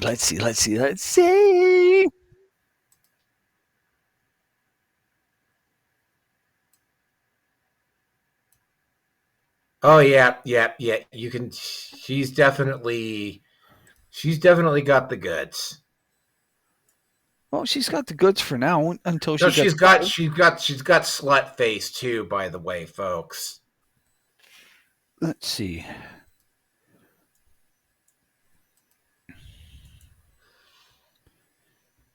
Oh fuck! All right.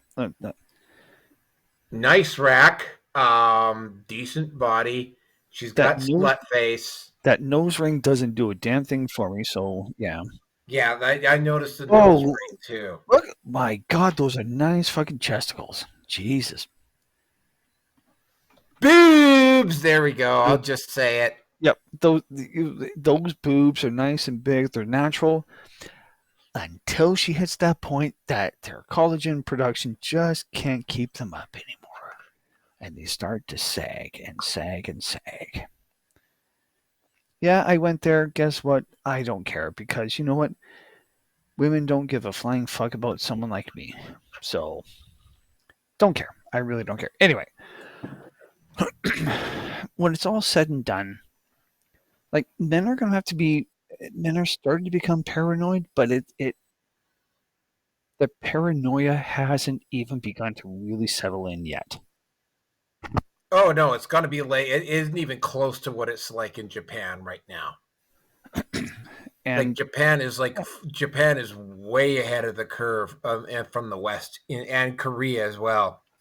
They're way ahead of the yep, curve in terms of the manosphere, yep. and specifically with MGTOW, than they are in the West right now. But it's again. I keep saying this. It keeps growing at an incremental rate.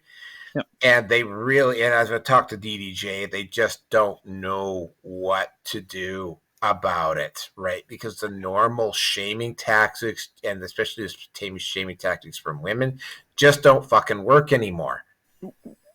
We're talking about shaming tactics from women.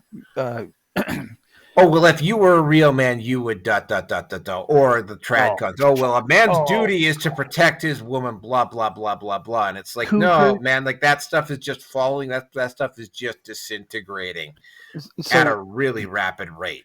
okay, so again, it goes back to something along the lines of, "Oh, who hurt you?" That sort of thing. It's the gaslighting.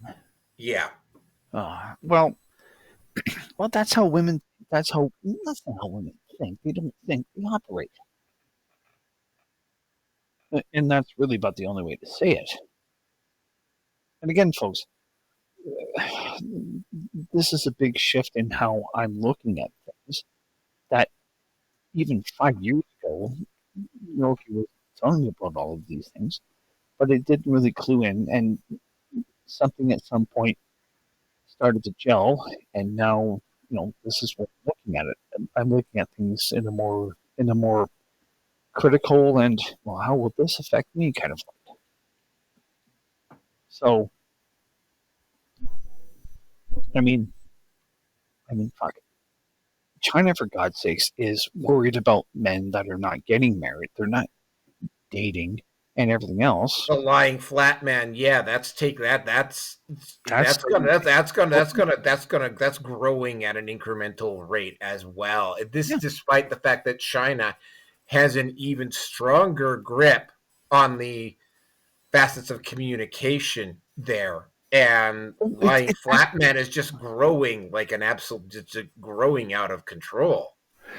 well, the thing in China though is that there are government employees that are calling women up to find out, are you pregnant? Have you had an abortion? Or did you have an abortion, or have you had a miscarriage, or are things still, nothing has changed in your menstrual cycle?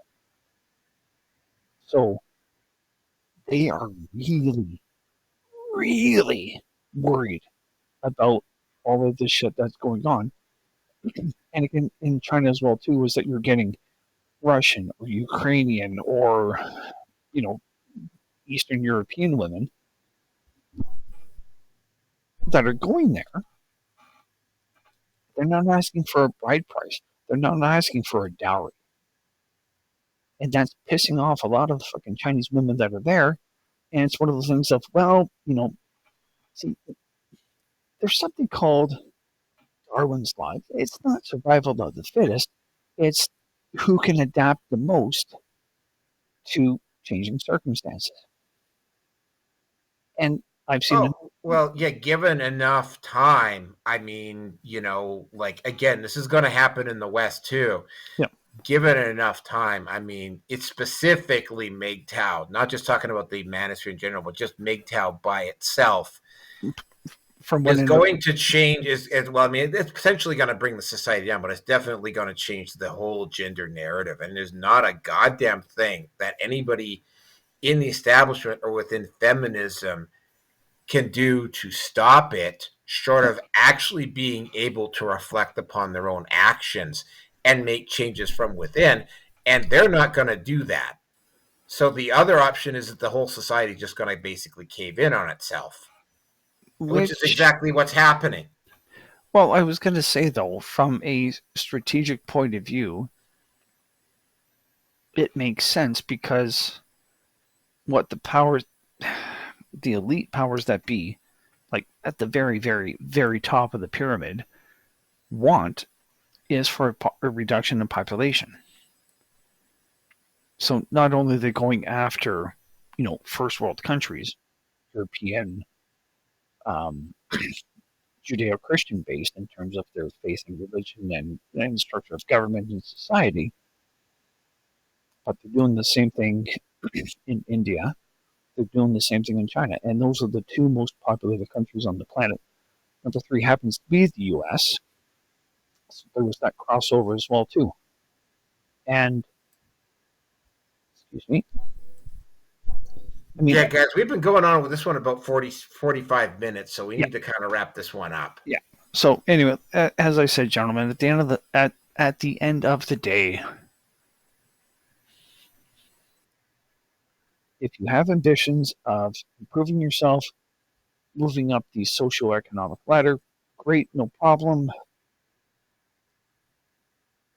Make sure you've got a one hell of a fucking lawyer on retention, just in case some woman you barely remember you used to work with 30 fucking years ago suddenly comes out of the woodwork and says, yeah, you said this and this and this and this and this to me about this. No, fuck, here we go, Judge fucking Kavanaugh all over again. But it's not going to get national attention, and guess what? You're on your own. You'll have your circle of friends, or rather, you'll find out who your circle of friends are. But yeah, you're on your own. So,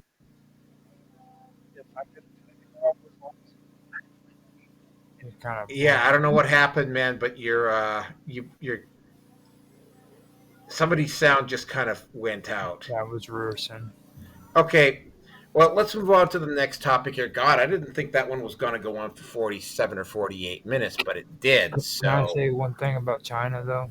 Yep. Now, China will be all right if they do one thing, and that's they've got to let the whores back in. Okay. Just saying. All right. So let's just get on to the next. Because I didn't think we were going to go on about that one for like almost an hour. Holy moly! Again, right? This is the reason, by the way, why I started doing the Naroki live stream, because like the Manosphere stuff, and this is gonna be a prediction probably for 2026, right? Like the Manosphere is going to take up more and more and more of the cultural zeitgeist as it goes along. But yeah, let's get into the next topic, because this is another one of those things. Virginia Giuffre was one of the key people that started naming names in regards to Epstein. She was the one that fingered Prince Andrew, for instance. And one of the things, and she unalived herself. She committed suicide here this week, right after getting hit by a bus. And she was on the record, and she told her therapist this, although she probably should have pulled an Andrew Tate and gone on the record and said it publicly. Because, I mean, even James O'Keefe has had to go out and publicly say at one point, in no way am I feeling suicidal, right? She didn't do that. And it's just like there's apparently been a long series of rather unfortunate events that have happened to her. Now, you got to understand something. I mean, I'm going to bring up the case of Kevin Spacey and about how all of his accusers all either mysteriously died or disappeared or refused to testify, which is why he was able to get away with what he did. This is the same sort of thing. The people that make these accusations are probably mentally, emotionally, spiritually broken. So it is a lot easier, for instance, hold on a second, to push them over the edge as opposed to, say, somebody who's a normal, functional member of society. Now, here's the thing, right? Like, I suspect, given, because Jeffrey Epstein, that's hard to believe, because I remember I was sitting we did that particular episode of Red Pill Nation, we were sitting in Rears. I was sitting in Rearson's apartment with his wife, and we ended up doing, and we probably should have done a full separate episode on it. What ended up happening is that we ended up doing an hour and a half on it, and it's like that was hard to believe that was 6 years ago almost already. And at the time, it was sort of like, yeah, you're going to probably see a few people getting dead. And it's like, I mean, this looks probably more like it was a case of revenge. Virginia Giuffre was probably not the most mentally stable individual. This is me speculating, by the way. I don't have anything to back this up. She was probably not the most mentally stable person out there to begin with, probably because a lot of it, probably because of some of the stuff that happened to her when she was a teenager, when you're around people like this. And by the way, I'm speaking I wasn't around really, really bad people, but I was around a lot of narcissists and psychologically and emotionally abusive people growing up as a kid. And the amount of work on my part that I had to go through, and I'm still having to reevaluate stuff as I go along here. The amount of stuff that I'm having to unlearn in my 20s, just to have something resembling a functional life after the fact I had to do a lot of internal work, right? And a lot of people don't want to do that level of internal work, because when you do that type of internal work, you re-experience some of the shit that happened to you, right? It's not fucking fun. And so I mean, to do that type of healing, you have to basically walk through hell to get there. And don't know if Giuffre did it, but if they were already potentially leaning in on her already, and of course that bus driver that just accidentally hit her, so to speak, that bus driver, and then the suicide, is like, yeah, like I cannot just dismiss that as a coincidence, especially given the Epstein files and the people that got named potentially by her and the way these people actually think. I cannot help but speculate that this was actually done on purpose. And I don't really have all that much more to say on this, but I mean, yeah, Epstein just seems to be, and again, right, got to point out something here, and this is something that the Quarterly pointed out. This is not a Pam Bondi. I mean, again, right, she's done some stuff, right? Like, she's taken all of the video footage and she's removed it from New York and sent it to every field office, so it's a lot harder for the people at the top to be able to hide or bury this information, because now they have to go to every single field office to retrieve it. But I mean, Bondi's record in regards to Epstein is a little bit shaky, and I've got absolutely no qualms about saying that. And would they resort to killing Virginia Giuffre even years later? Absolutely they would, because again, right, we're dealing with narcissistic, self-absorbed psychopaths and sociopaths who do not, and I know because I was just dealing with one here out at my old workplace. These people literally do not let shit go. They do not walk away, right? If you piss them off, if you make them look bad or whatever, they will find a way to get back at you. And I hate sounding like I'm being paranoid, but that's exactly what happened. So yeah, it was this actual. Did she unalive herself? Did she actually commit suicide? Maybe. Is it also possible that she got hit by this bus and unalived herself afterwards because of all the psychological? Because there's probably stuff that it even on a small level that potentially these people could do to disrupt your life, right? And it just piles on, right? So would these people resort to doing that to her as an act of revenge? Yep, they sure would. And with that, I'm going to turn it over to V.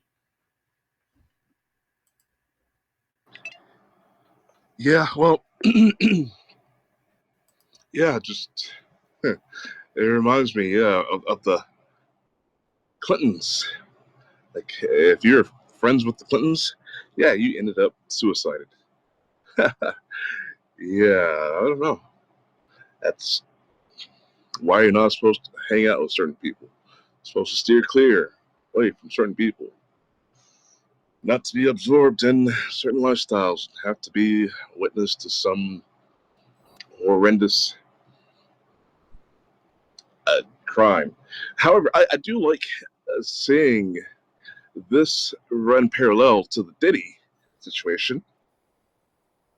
And I want people to take note in the differences and the similarities and how so-called justice is reached or not reached. I'm just, I feel bad for everybody involved because probably some good people made some bad choices, or maybe some bad people didn't have a chance to be good people. Either way, people are paying the price, and I hate to see it, but it's a case study, and it's something we can definitely learn from. That is for certain. Yes, I don't have too much to say on it. Uh, so, I don't know, whoever's next. Roger?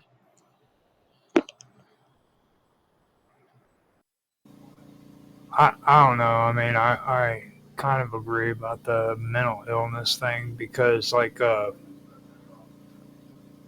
mean, sex trafficking, first of all, is a very, very touchy subject. It's a real high profile political statement. And I've said it in a couple of your previous episodes too, where we need a more serious definition of what they're talking about when they talk about sex trafficking because well, Epstein, there was allegations and everything that he was doing what I consider to be actual sex trafficking, okay, but um, also the thing about it is though with this whole sex trafficking situation is like you have a lot of people who are mentally ill and they're coming out of the woodworks making statements too. And to be honest, the things that she's done and she said has actually been kind of mental.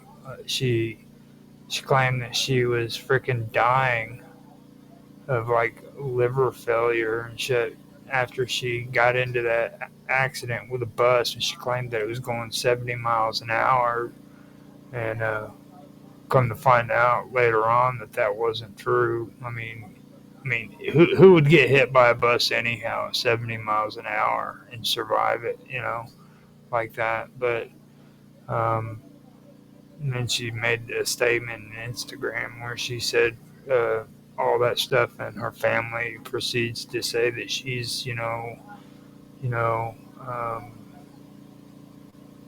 a fierce warrior or some shit like that. And again, sex abuse and sex trafficking and things. So, um, first of all, I think they need to make a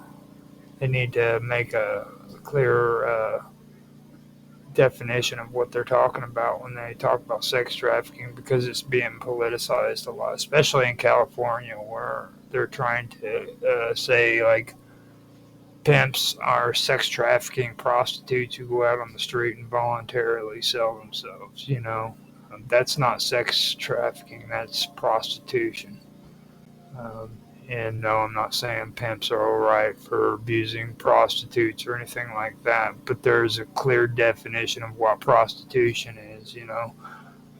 And that isn't sex trafficking. Sex trafficking is something serious that happens where women are abducted and forced into sex trade. And that does go on, and that's the more serious things that need to be considered.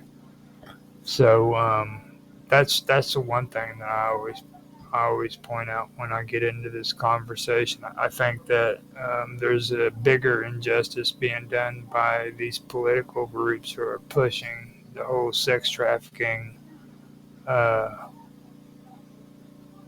narrative, and trying to do that so that they can include um, other things that aren't sex trafficking, like prostitution.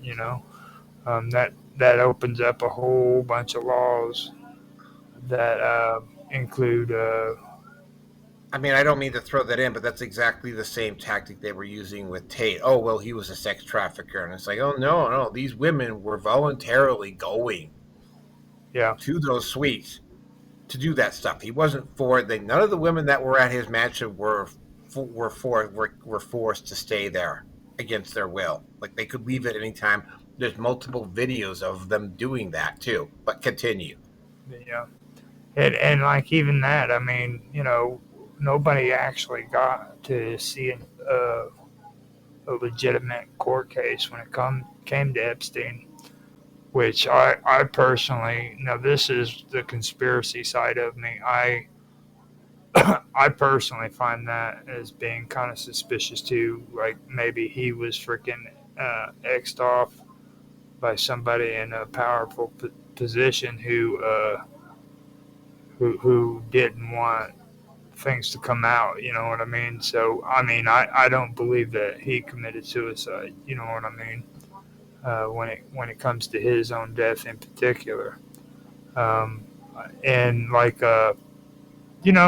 there's something that I have to bring up that I know you definitely won't agree with, Naroki, but like earlier we were talking about the Illuminati and conspiracy and stuff, and how more people are starting to see it, but I'm seeing a trend take place throughout history. It starts back with freaking with Marilyn Monroe, and it comes all the way up to now. And the whole MK Ultra thing kind of slips into my mind. You know what I mean? These powerful people are being associated with beautiful women who freaking have mental problems, and then they end up committing suicide. And you see that happening, and they're always in the entertainment business. And you hear people like uh, what's his name? He's the rap artist. He's Kanye. Always talking about the Illuminati and everything, and he believes in it 100%, as well as a lot of other rap artists that talk about it, and other musicians too. And it makes you stop and wonder if maybe they're actually making sense on that, because and it doesn't have to do with just straight women and straight relationships. What's her name? One chick that was supposed to be married to Ellen, who was a lesbian. She flips out and freaking starts going down the street, running into shit and causing problems, and she ends up dying from it. You know what I mean? She just flips out and decides she's gonna do that crap. The things like that really sticks out to me. So That's called MK Ultra, by the way. yeah, that's what I'm talking about. MK Ultra, exactly. I agree. And that really does start making you think maybe that shit is going on, because like, and this stuff doesn't just happen randomly. It's always the same pattern too, you know. So That's what I want to contribute to, other than the fact that China needs to let the whores back in.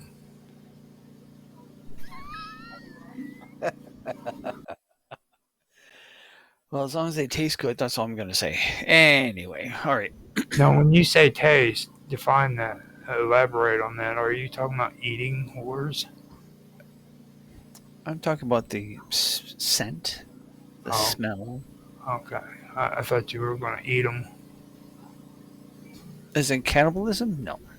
I mean, Figuratively dude, speaking, I'm hip and cool. I'm hip and cool. I'm up with Well, there's eating, and then there's putting your mouth into a rather sensitive region of her body and stimulating her to the point where you have to peel her off the ceiling. Kind of eating, you know what I'm saying?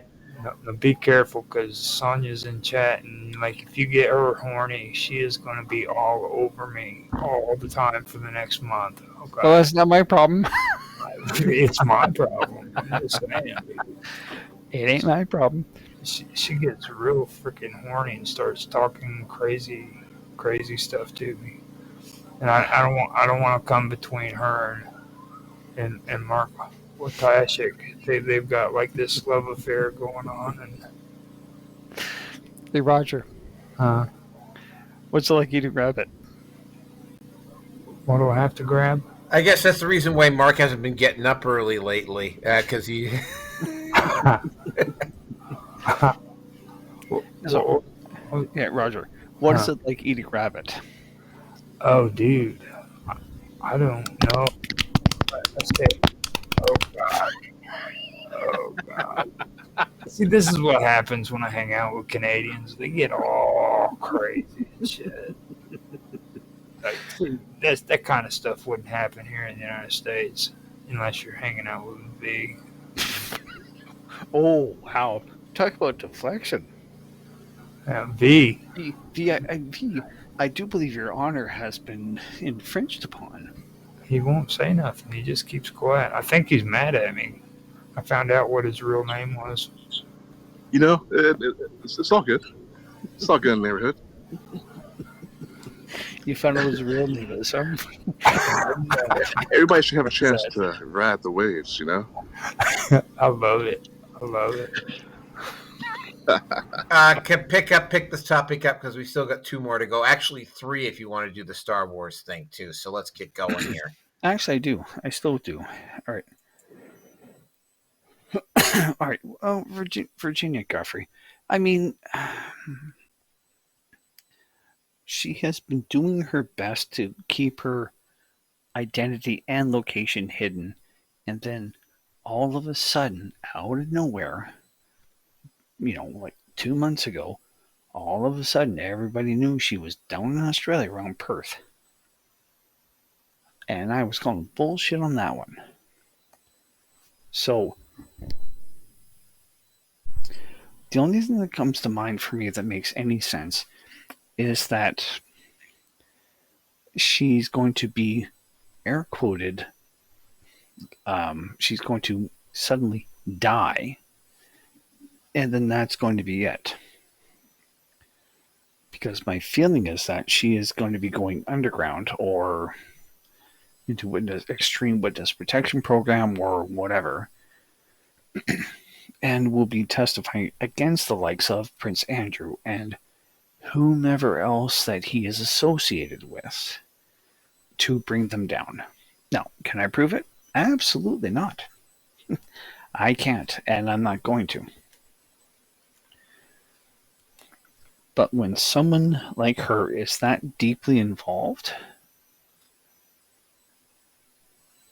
and they know where she is, just saying, because, the NSA and whatever else, that will go along with it.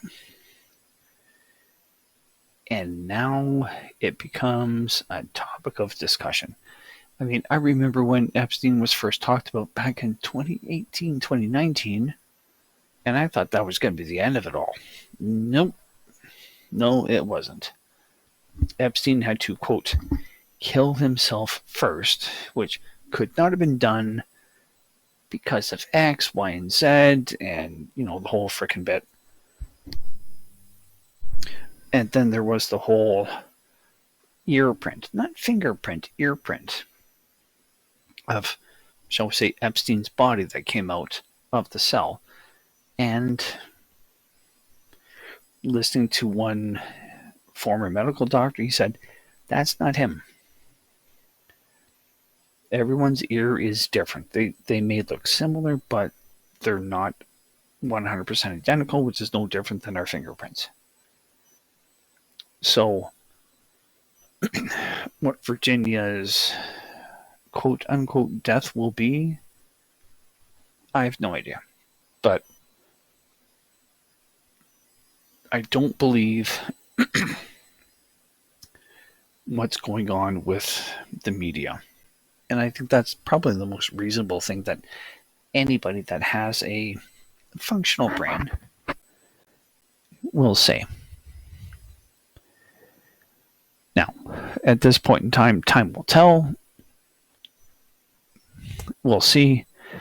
And if she suddenly comes back up in the news, well, someone like myself will say, it's like, I said it back then. Da, da, da, da, just like the whole Trump tariff thing. So, wait and see, folks. Just wait and see. Like I said, I just don't see it. I don't believe it. And it doesn't make any sense to me. Like, she's too important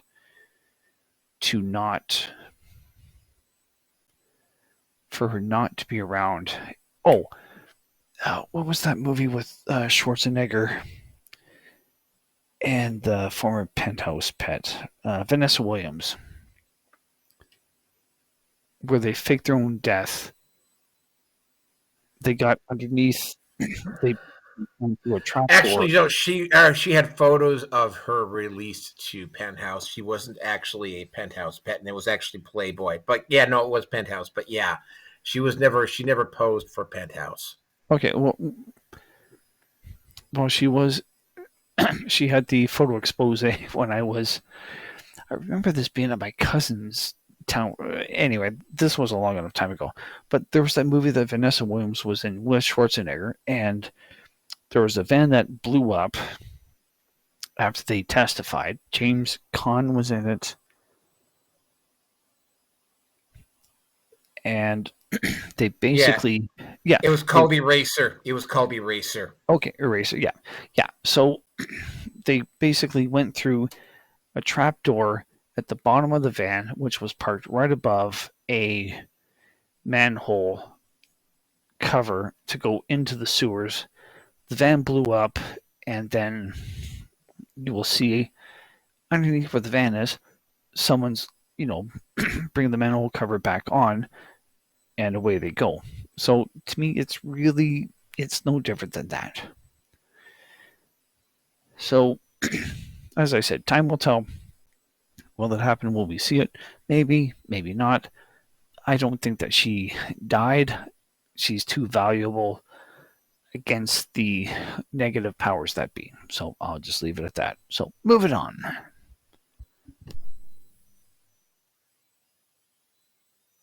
All right. So yeah, moving on to the topic number 5, which, by the way, is the Canadian election. Erection, depending upon the Canadian election. Yeah. Again, it's kind of like, living in Canada, it's gonna be kind of difficult to not talk about this particular topic. Anyway, one other thing I will say about Virginia Giuffre before I move on to the actual thing is the mainstream media was trying very, very hard to minimize Giuffre's interactions.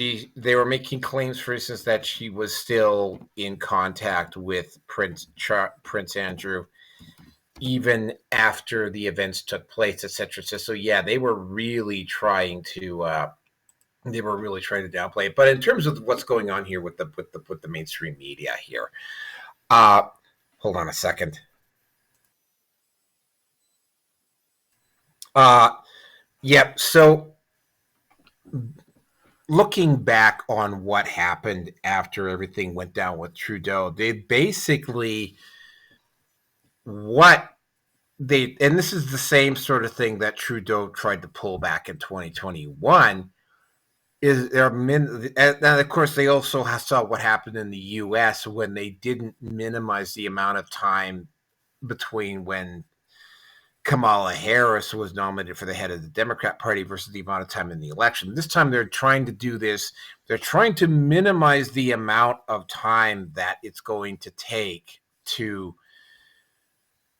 for things to turn against Carney, because Carney even with the mainstream media running block for him, like Carney is just making mistake after mistake after mistake, and the polls now show the Liberals and the Conservatives like literally in a dead even heat, which would indicate that it would be a Liberal majority.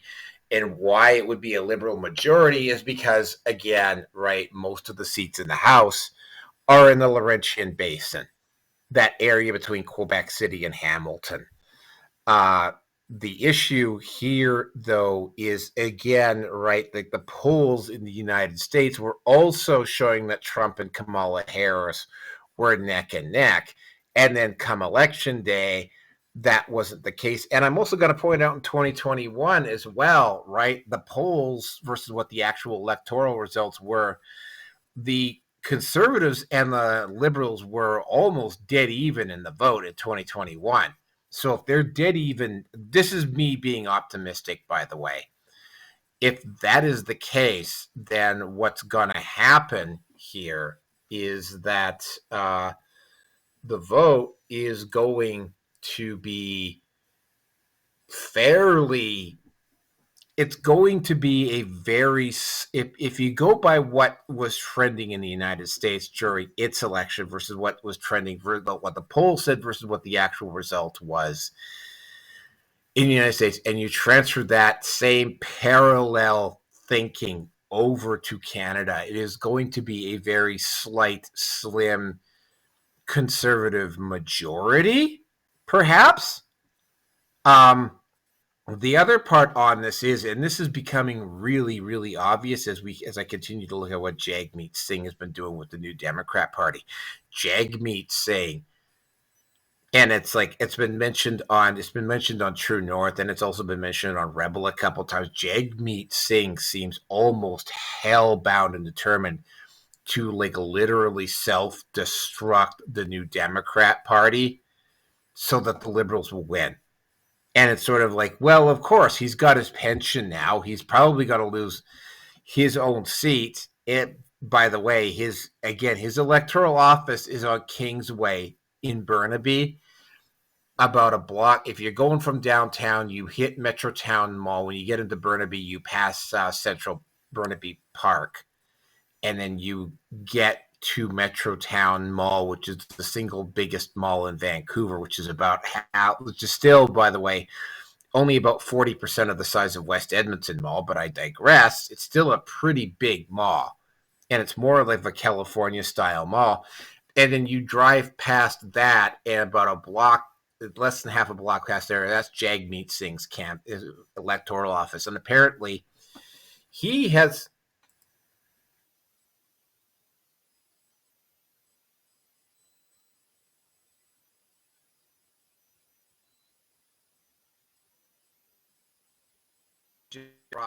Of course, I would just drop in the middle of that. Fortunately, I was able to bounce back pretty quickly here. He has never been to his own electoral office, which tells you all you need to know about how out of touch he is. So the election on paper looks like it's going to be a dead heat. The dead heat, though, is based on actual population vote, and the way the seats are divided, it would be in favor of the Liberals at this point. But if you go with what is going on with what the polls have been showing versus and there's been some very suspicious activity around the polls. If you translate that out into actual numbers, it is looking very much like it's gonna be really, really goddamn close. Like it is going to be stupid fucking close. It looks like it's probably going to be a Polyev either. It's going to be a coin flip from what I'm saying. It's going to be a coin flip whether it's going to be a minority or a majority. This is going to be very, very critical because a conservative minority means that he's going to have to team up with one of the parties. That will probably have to be the bloc. Now, the bloc is going to find itself in a very, very peculiar situation where the bloc is going to be finding themselves looking potentially at a separatist movement that doesn't involve Quebec. And the bloc is going to have to be extremely careful because they can't just go in and start putting the pressure on Polyev to do this and do this and do this for Quebec. Because if they do that, what's going to happen is, although it won't happen as quickly, what will happen is that he'll probably force Alberta into having its own referendum at some point. Now, I got to point out that the referendum process for a province is pretty extensive. But I don't think that they would have any problem getting 600,000 signatures. And even though I'm still kind of on the fence for Alberta separation at this point, I would still sign the petition just because I think that a message needs to be sent to Ottawa about that. So I would sign it just because. But again, right, when you're looking at what is going on with this vote, I mean, anything other than a conservative majority, and the country might not survive as an institution. Now, keep in mind Alberta separation.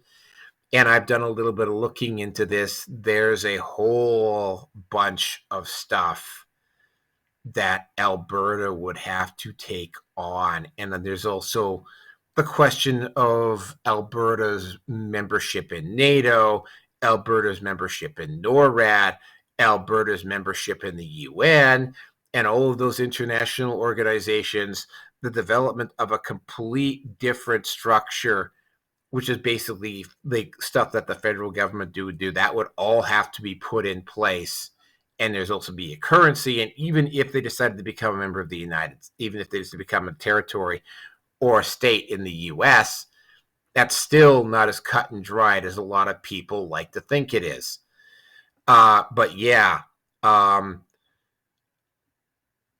only way this is just an opinion, but I've got some other interesting facts to back that up. If Carney wins, Alberta goes to referendum. If Polyev gets a minority, he will probably have to go to the BQ, and the Bloc Québécois will have to. Bloc Québécois can't get snooty and arrogant and self-centered as they have been in the past, and try to get all these goodies for Quebec. Because if they try to get all these goodies for Quebec and try to lean on Polyev to do that, they will piss off Alberta anyway. They will just do it they'll do it at a slightly slower rate.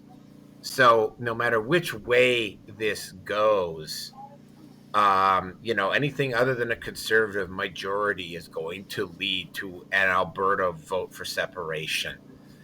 There's a whole bunch of other issues and I'm probably going to have to do a complete episode of the Red Pill Nation on this. But yeah, currently it is literally neck and neck. If you listen to the mainstream media, you would think that the Liberals have a very comfortable and solid lead. They don't. But I mean, there's gonna be a lot of hand wringing tomorrow, and I would like to have done the election episode tomorrow. but I'm not going to be able to do it tomorrow because I'm working at 7 o'clock. But the following day, Tuesday, probably about 4:30, 5 o'clock is when I will be doing the election episode for the Red Pill Nation for the Canadian side. And with that, I'm going to turn it over to V. Yeah, you know me. I don't particularly follow Canadians because you guys don't have guns. When you guys get your gun rights back, then you might be noteworthy. I'll pass on out.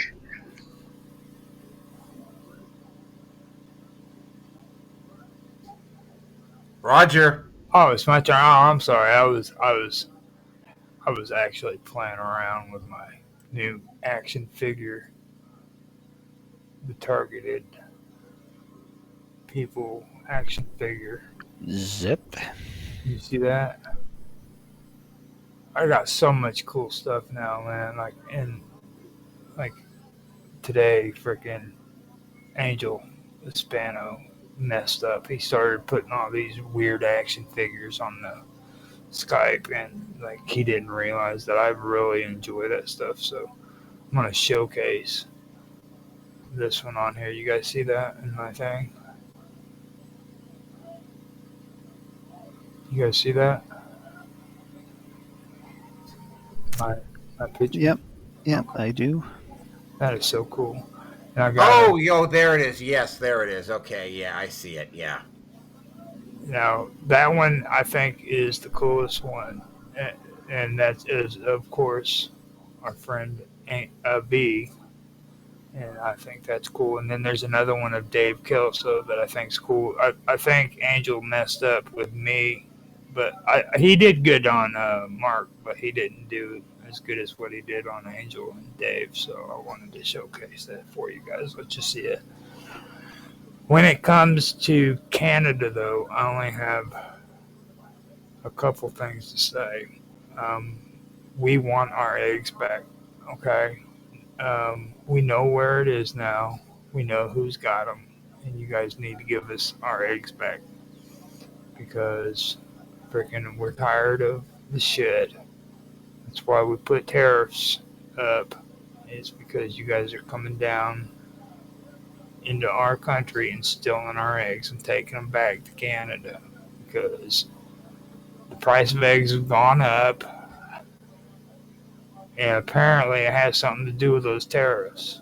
No, it has something to do with the fact that our most powerful military weapon is otherwise known as the chicken cannon, featured prominently on Royal Canadian Air Force for years. Oh my god. Such a fearsome weapon that even the Americans dared not invade. And we need those chickens to arm the chicken cannon. Yes. Hey, nobody's stealing your eggs. You have menopause. Dude, I'm just telling you, the price of freaking eggs has gone up since we put tariffs on Canada, dude. They're all frozen. The eggs are frozen. Liquid nitrogen. I did find something else out, though. I found out that, last week when we were talking and you were mentioning they speak French on one of the conversations and then they go into English for the other one. I found out that not only do they do that, but them pricks freaking speak completely different when it comes to talking to the French to what they speak to the English. So they cater to the French people and they say what the French people want to hear, and then when they speak English, they change their entire freaking conversation and start talking. Dude, you're not far from the fucking truth on that one. Because, well, no, that's exactly what Carney has done. Are we going to build pipelines, for Alberta's oil and natural gas to the States? Yeah, we're going to do that. And then the fucking cocksucker goes over to Quebec and asks them the same thing. He's like, oh, no, we're not going to do that. And if it wasn't for the, and you can go back, you can, you use Google Translate or whatever, or, Babelfish or whatever. No one would have known it, 20 years ago. No one would have known any different. So, yes, what you're talking about, like, Carney is talking out both sides of his fucking mouth. No, sorry, he's talking out of 3 sides of his mouth. The left, right, sorry, 4. The left, right, what he's going to be saying to someone to his face, and what he's going to be saying, Out his ass? I was going to say, but the other side of his head, but sure, his ass will work too. Like, fucking asshole politicians, man. I'm telling you. Well, hey, talk to Liz Truss about him. She has nothing good to say about him. So, I mean, that's the thing that sticks out to me. When I heard that, I just heard that tonight on Censorship Sucks, which kind of amazed me because they're Americans, and I should have been hearing this from Canadians, just so you guys know, kind of give you a little heads up on that. Thanks for blaming us for not telling you about it. Yeah, fine. Fuck you too, Roger. Fuck you. Well, I mean, I'm just saying, as a Canadian, you guys should this should be like top priority, and you should be saying, "Look, man, I'm not French, but I know something." Tabernacle. Yep. And really, you guys got to take care of. After that, I also want to point out the fact that you guys do need to stop eating horse meat. Oh, I don't eat horse meat. fuck you. Fuck you on that one. And the horse, or maybe the cow. Oh, that's an oxymoron. Yeah, well, the last oxymoron in Canada was Trudeau, but anyway, we'll leave that one alone. Yeah. Well, from what I understand is that horse meat is considered a delicacy within the French cuisine, and because Naroki and I live in, we live in the Canadian part of Texas, shall we say, we don't eat horse, and I would never knowingly and willingly eat horse meat. It's no different than for me to consider eating dog meat or cat. Not doing it. I will not do it. Oh, you don't like a cat? I take cat from you. He'd be very happy for the next few days till he becomes chow mein. Well, I'm not getting any pussy anyway, so you can take whatever cat meat away from me for what you want. It won't make any difference to me.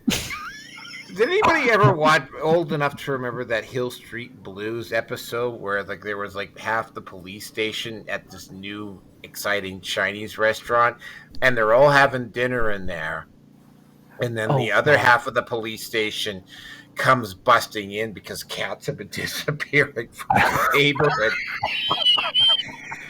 So you got half the cops eating at this new Chinese restaurant because it's got great food, right? And then the other half of the police station comes busting in, and then this one female cop goes out to the back, and she realizes that she's been eating cat for the last few days. Oh my god, the pussy eating pussy, gotta love it. That's crazy. Would that be considered cannibalism? Just wondering. Well, I mean, oh no, it was Hill Street Blues, is what. Like I said, would that be considered cannibalism? Just asking. I have no idea. Not with horse meat, but it is pretty wretched. But only she's got really big fucking front teeth. Just say it. Now, Chinese.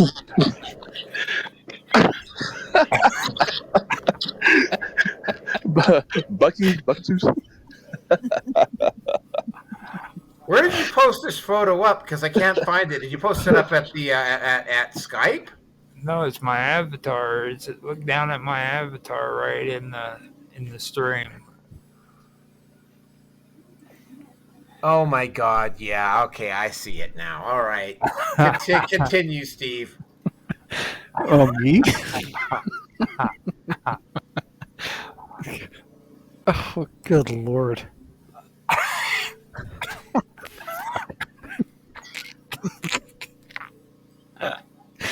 Oh, my God.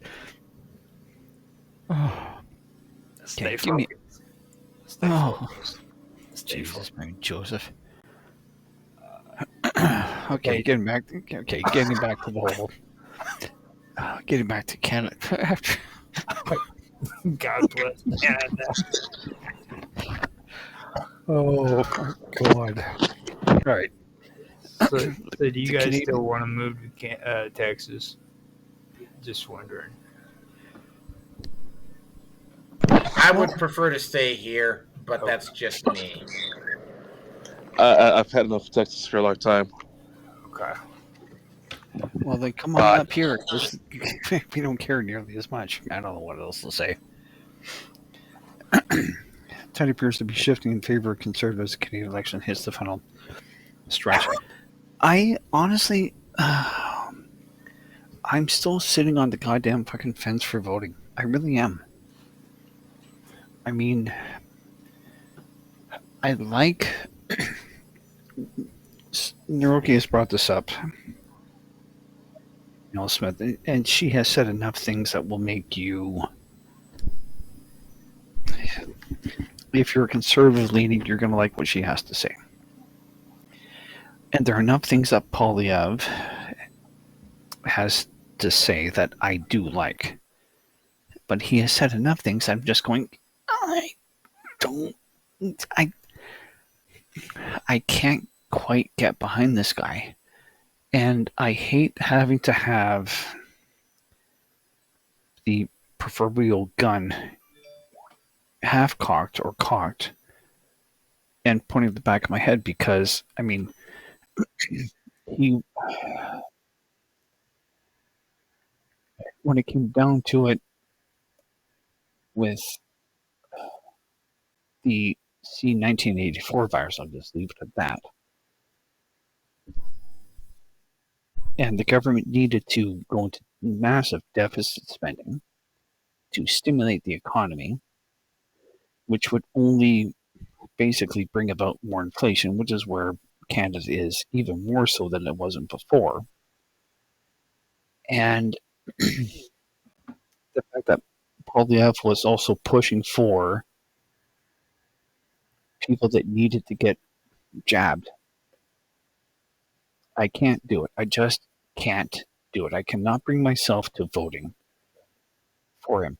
I'm not voting for the what feels like the controlled opposition with the People's Party of Canada or the PPC. So I'm honestly at a pretty big conundrum as I'm looking at everything. It's just like I can't do it. I want Polyev to win based on fiscal policy. I mean, there's someone that I need to get back into a discussion on on Crackbook about, because he's complaining about. I brought up something about Thomas Sowell. Anyway, and he replied back. He's like, what happened in the '60s doesn't compare to the '80s, or doesn't compare to now. It's like, yeah, you're right. It doesn't compare because back then they could have actually fixed these fucking problems. We've talked about this before. The Cloverton pivot. What would happen with Lyndon B. Johnson to bring in the New Deal, which would ramp up and really start to get Americans and the rest of the world, for that matter, hooked on government spending and government programs. Yeah, you're going to lose your job, but don't worry, the government's here to help you, and we're going to be there to support you. And what we want to do is to make you dependent upon us, so that way you're going to look at us as being your benefactor when really we are just your where you're master and you're the servant. No, I'm the master and you're the slave. So it's been.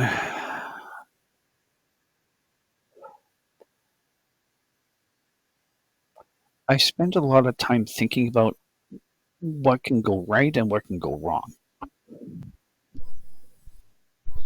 And even with the best case scenario of Poilievre winning, Trudeau, before he left office, he stacked more and more and more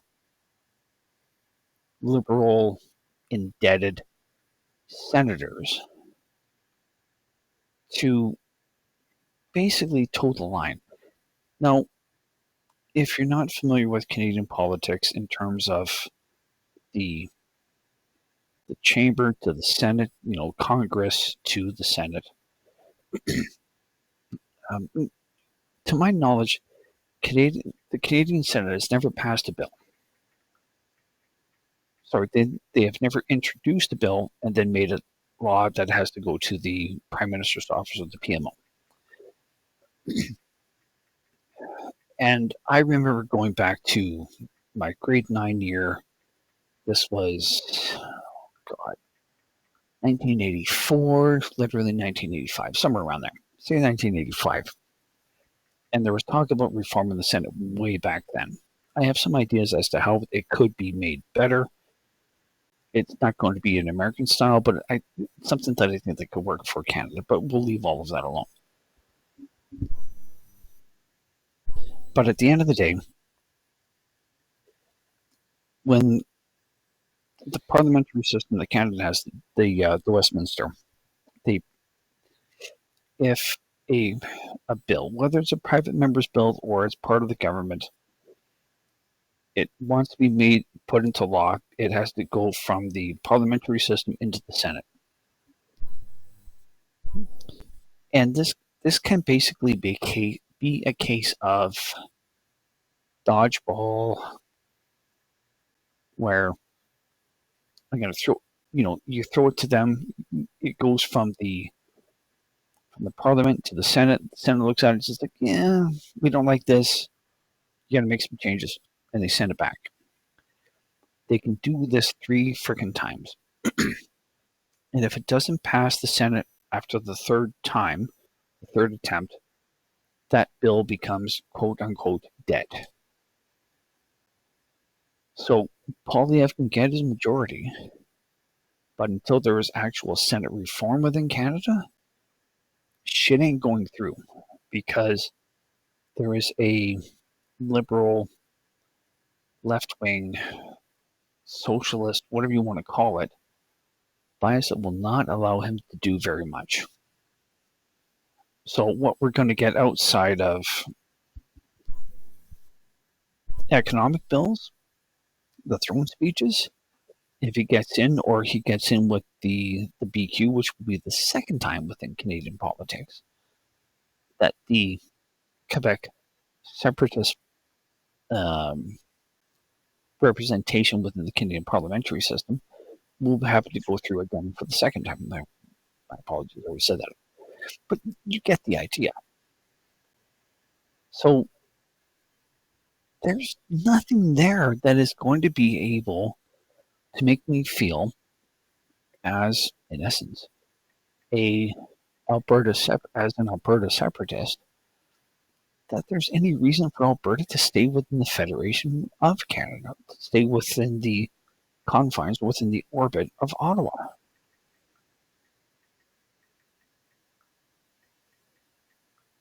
And I realize that Roger may not understand the ins and outs of it, of what I'm saying, but I think Naroki does. But I'm not wrong. Like, I know that I'm not wrong. And I'm looking past the election date, and I'm trying to see, or trying to envision, as to what changes that Poilievre wants to bring about. And I don't know how many people that are rooting for him, and I am, but I'm not, because, like I said, I'm looking at the bigger picture and just kind of going, this shit ain't gonna fucking work, and it's not. And now that I think about it, now that I honestly think about it, Canada's a fucking doomed state. And I've also, I'm of the very strong opinion that Canada, as we know it, has already been annexed into the US. Can I prove it? No, I can't. But my opinion will be is that by the end of the year, we're going into the new year, 2026. Well, holy shit. What Trump was talking about with Canada being the 51st state or whatever, guess what? It's already been done. Now, what will that look like? I have no idea. But I think Alberta is probably in the best position possible where it may be worst case scenario that it'll be a protectorate, best case scenario for the next 15 to 20 years, say about 15 years, it'd be a territory before it might become integrated into the U.S. collective. So we'll see. I don't think I'm wrong, but I can't prove what I'm saying is going to be right either. So, yeah, now that I think, as I said, now that I'm thinking about it, I can't vote because I'm looking at the longer term implications, and nothing is going to get fucking done in Canada. Like, it is just, nothing's going to go through. The changes that need to be made for Canadian society to go back to not necessarily what it was, but for it to become better, the implications are pretty obvious to me that it's over. Like, it is just, Canada is done. So, I will leave it at that. Norky, unless anybody else wants to add to that, back to you. No, I'm done. I'm not. We still got a couple more topics to go here because we seem to be dragging this thing out tonight. All right, so let me just get into the. Oh yeah, now the next topic. Yes, Bitchute finally decided that they've had enough with the British government. That new online act was, I think, the last straw for them, and they have finally decided that they are going to, and they have been based out of Britain since they first started back in 2017. Now, I got to point some stuff out about Bitchute as opposed to, say, MeWe or Rumble, or you'll see a little bit of it on Odyssey, and you'll see a little bit of it on MGTOW TV. But BitChute and Gab in particular have actual far right individuals on there. Every time I post up, for instance, that video I posted, that video link, which by the way I put down in the low bar, about the samurai technique that's being practiced in Japan, I had to actually block a guy on BitChute because when I posted this stuff about BitChute, it was like, to my knowledge, there's not exactly because Japan is Japan, right? Japan was pretty much under self-isolation until after they lost World War II. So it wasn't like they were an open society. So there's not a very large Jewish influence in Japan at all. Like, there's not a lot of interaction between those two groups. And this one guy just went off on this big, huge fucking rant about the Jews. And I had to point out to him, it's like, yeah, and I know because I mean, Rierson is married to a Japanese woman, and I know enough Japanese people, and I've asked them about this. in particular, especially when I started noticing this uptick in people wanting to accuse of the Jews, the Jew behind every blade of grass mentality that I see a lot of people on here, including a certain individual who's not on here tonight. Who seems rather convinced the Jews are behind a lot of stuff when they're probably not. And he started going off on this big rant about Jews, and it's like, dude, we're not talking about Europe here. We're talking about the Far East. Like, there's not a lot of Jews in Korea. There's not a lot of Jews in Japan, right?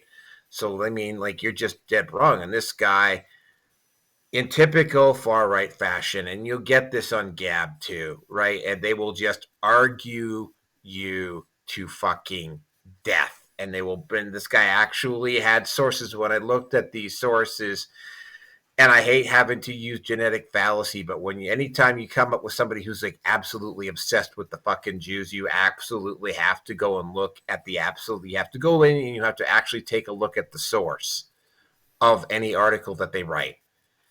The whole situation with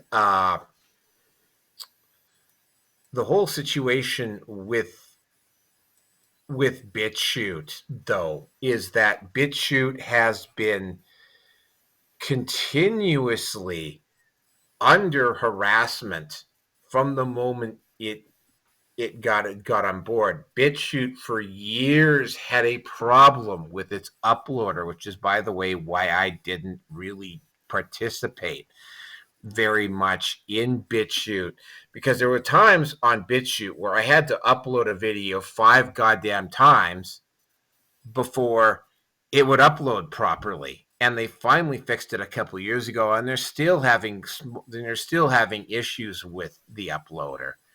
Their search engine sucks. Their way for finding you, for instance, I got the other camera footage. I downloaded the other camera footage from the other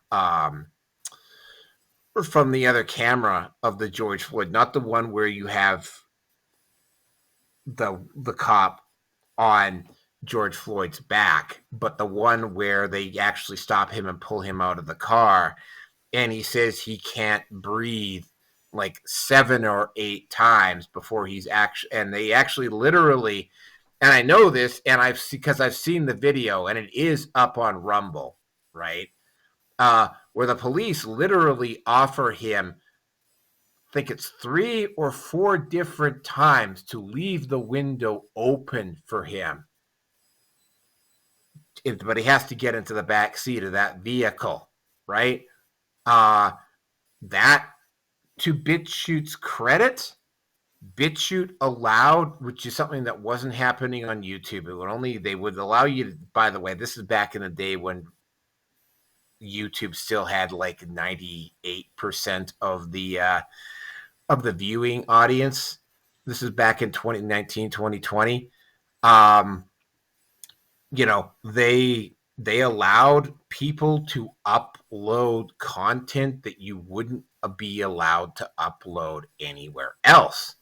So you got to see video content like the other footage from the other police officer that was present at George Floyd's arrest. You got to see the full footage of what happened with Kyle Rittenhouse during that event in Kenosha, where it was very, very clear when you got to see the whole thing that Kyle Rittenhouse really was the first guy, the pedophile who was running after Kyle Rittenhouse, was literally did not back off even after chasing Kyle Rittenhouse, which is on camera. Continues to go charging at him even after Kyle Rittenhouse points the gun at him and pretty much tells him to stop. And then, of course, right, in a very stupid move, he jogs out of the area after he's told to leave, as opposed to sprinting, which allowed other people to catch up with him when he was forced to use his gun again. And you got to see the one of the three people, the one person that did survive, you got to see video footage of that guy who did survive. I can't remember what his name was, but you got to see him charging at Rittenhouse and pulling out a loaded Glock, was in the process of pointing it at Rittenhouse as he was charging at him. Right? So I mean, there's you got to see stuff like that on Bitchute. The reverse of that though is that, I mean, on Bitchute, yeah, and V has pointed this out, and you also see this on Gab. Like, you actual see like actual far right, full blown white supremacists on Bitchute. Bitchute, I won't say Bitchute was openly encouraging that, because they weren't, but I mean, I was glad that Bitchute is there. By the way, Bitchute is still my largest platform at this point. I believe I have either 189 or 190 followers on Bitchute. Let me just take a look here. Okay, Bitchute is coming up. Yeah, I currently have. Oh, I'm down to 188. Oh well, I've lost a couple. All right, I lost one. Bastard. The bastard. Yeah, I'm down one. I'm down to 188. I think. But I think you should get on there and start cussing at them. But yeah, no, there were definitely individuals that were there were definitely individuals that were that, I mean, I had to block the dude. And again, right, so Bitchute has been a bit of a mixed bag. Great a Bitchute for staying open, but yeah, they chose to base their operations out of Britain. And they stayed in Britain, which because they were just being continuously harassed illegally by the British government, which is why it took so long for them to fix a lot of the technical issues that they had. And what ended up happening is, when they had that Online Hate Act, the British government went to Bitchute and says, we want access to all the information of every single one of your subscribers. And if you don't do it, we're going to fine you out of existence. So the president of Bitchute just went, no, we're not going to do that. And he just up and he's decided that he's just up and he's going to leave Britain. I don't know where he's going to go, but he's definitely not staying in Britain. And it's not that I can really blame him for doing that, right? You know, I'm surprised that Bitchute held on for as long as it did in Britain. As a matter of fact, right? I'm surprised that they stayed there for as long as they did. Don't know where they're going to go. They're probably going to go somewhere in Eastern Europe, or they're going to come to the United States. Probably one of the two. They might go to Italy, because Italy is currently got a government that's definitely not as antagonistic. But my guess would probably be either somewhere in Eastern Europe, maybe Italy, or they're going to come to the United States. One of the two, one of the three. And with that, I'm going to turn it over to V. Yeah, well, I'm actually quite glad they made the move, and well, made the choice and commit the action to move Britain. You gotta have the integrity. Okay, if you've started a company, you want to serve the people. People need to utilize your service. You gotta stay true. So having a little bit of F the government in your system, well, you need that. Anywhere you go, so long as you are doing right by the people. So I definitely admire them and what they're doing. I wish I could get there myself. And by the way, F's in the chats, F's in the comment section for Roger Landry. He's my business partner and founder of TLBTalk.com, our social network. And he's currently in the hospital right now. So maybe we can get a wow effect or Battle Sisters effect. Split this thing with faith, prayers. Maybe we can get him out of his coma and back to work. And ask for the sister, ask for the Adeptus Sororitas to have a communal prayer around him to remove the touch of Nurgle from him. Yes, absolutely. Okay, are you done? We're going to go over Yes. to Roger. Okay, Roger. Okay, I kind of got confused there whenever I heard you talking about the touch of Nurgle. So this kind of throws me off because first of all, I mean Bitchute. I don't really go on Bitchute anymore after I tried to go into their Fanster or whatever it is, that monetization thing, because um, I don't know if it's happening in Canada, but like, and I know you can do this stuff with a VPN and get away with it, but I choose not to do that because it's kind of alarming when I find out just by doing it the ordinary way, certain things that take place when you're not using a VPN. But that monetization thing they have for cryptocurrency, you have to go on and you have to join a platform in order to receive cryptocurrency to them. And I find it kind of disturbing that you're not allowed to join their platform in order to be monetized on Bitcoin because they don't. There's something going on with the regulations that prevents people here in the United States from joining that platform, and I find that kind of disturbing.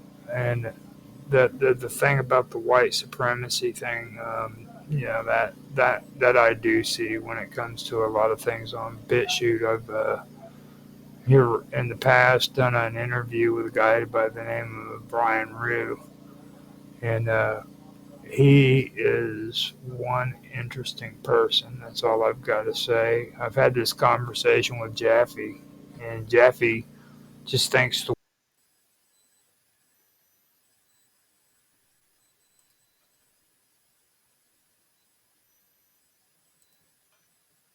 Roger just fell off. I was going to say, I thought it was me. No, Roger just fell off. Okay, let's give him a couple of minutes to get back in here. Well, okay, you take over and you take this topic out, and then of course, when Roger comes back, he can get back on. All right, fair enough. All right. I mean, for me, it's been a case with Bitchute. It's like, really? You know, that meme clip that you hear the woman kind of crying in the background. You know, it took you this fucking long to realize that you need to get the fuck out of the UK? Good Lord. I can understand it from the point of view of it being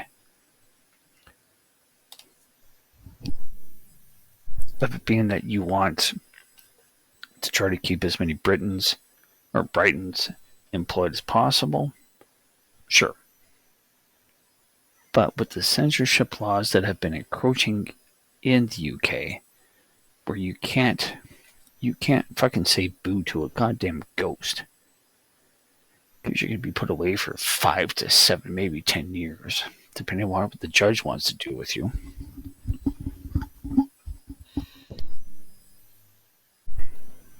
That it is what it is now.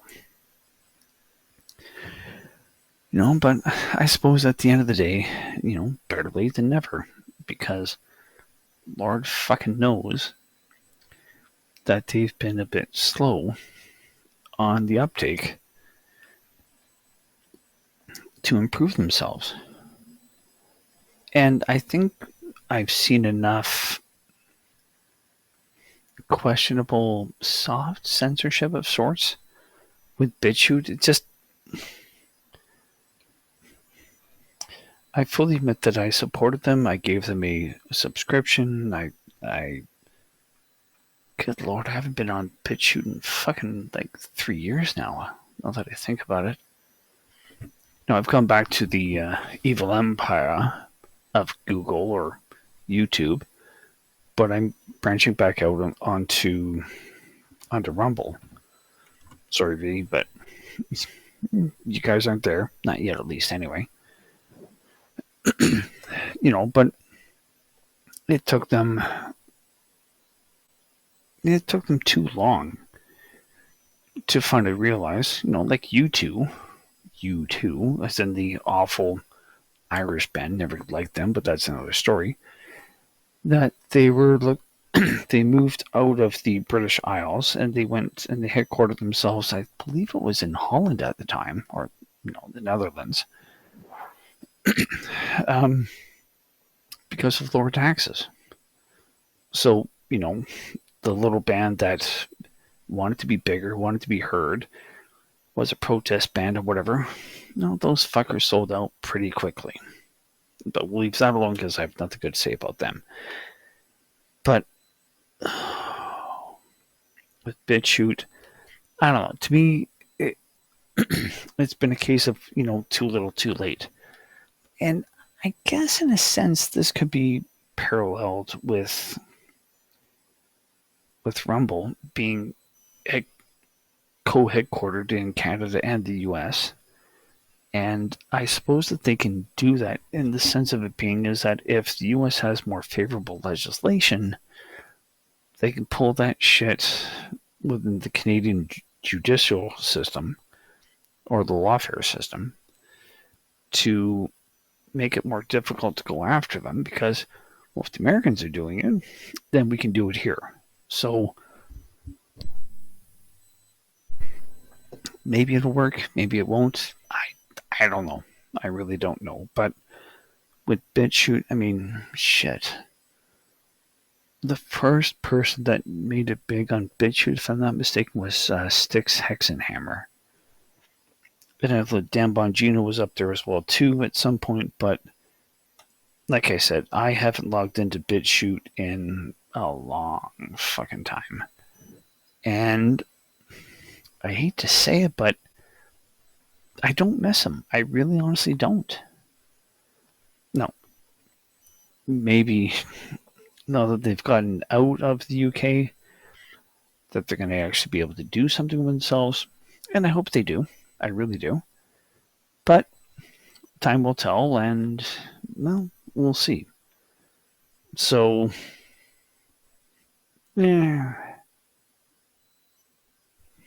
yeah, we'll see. I got nothing more, man. So let's move on to the unofficial topic of number 7.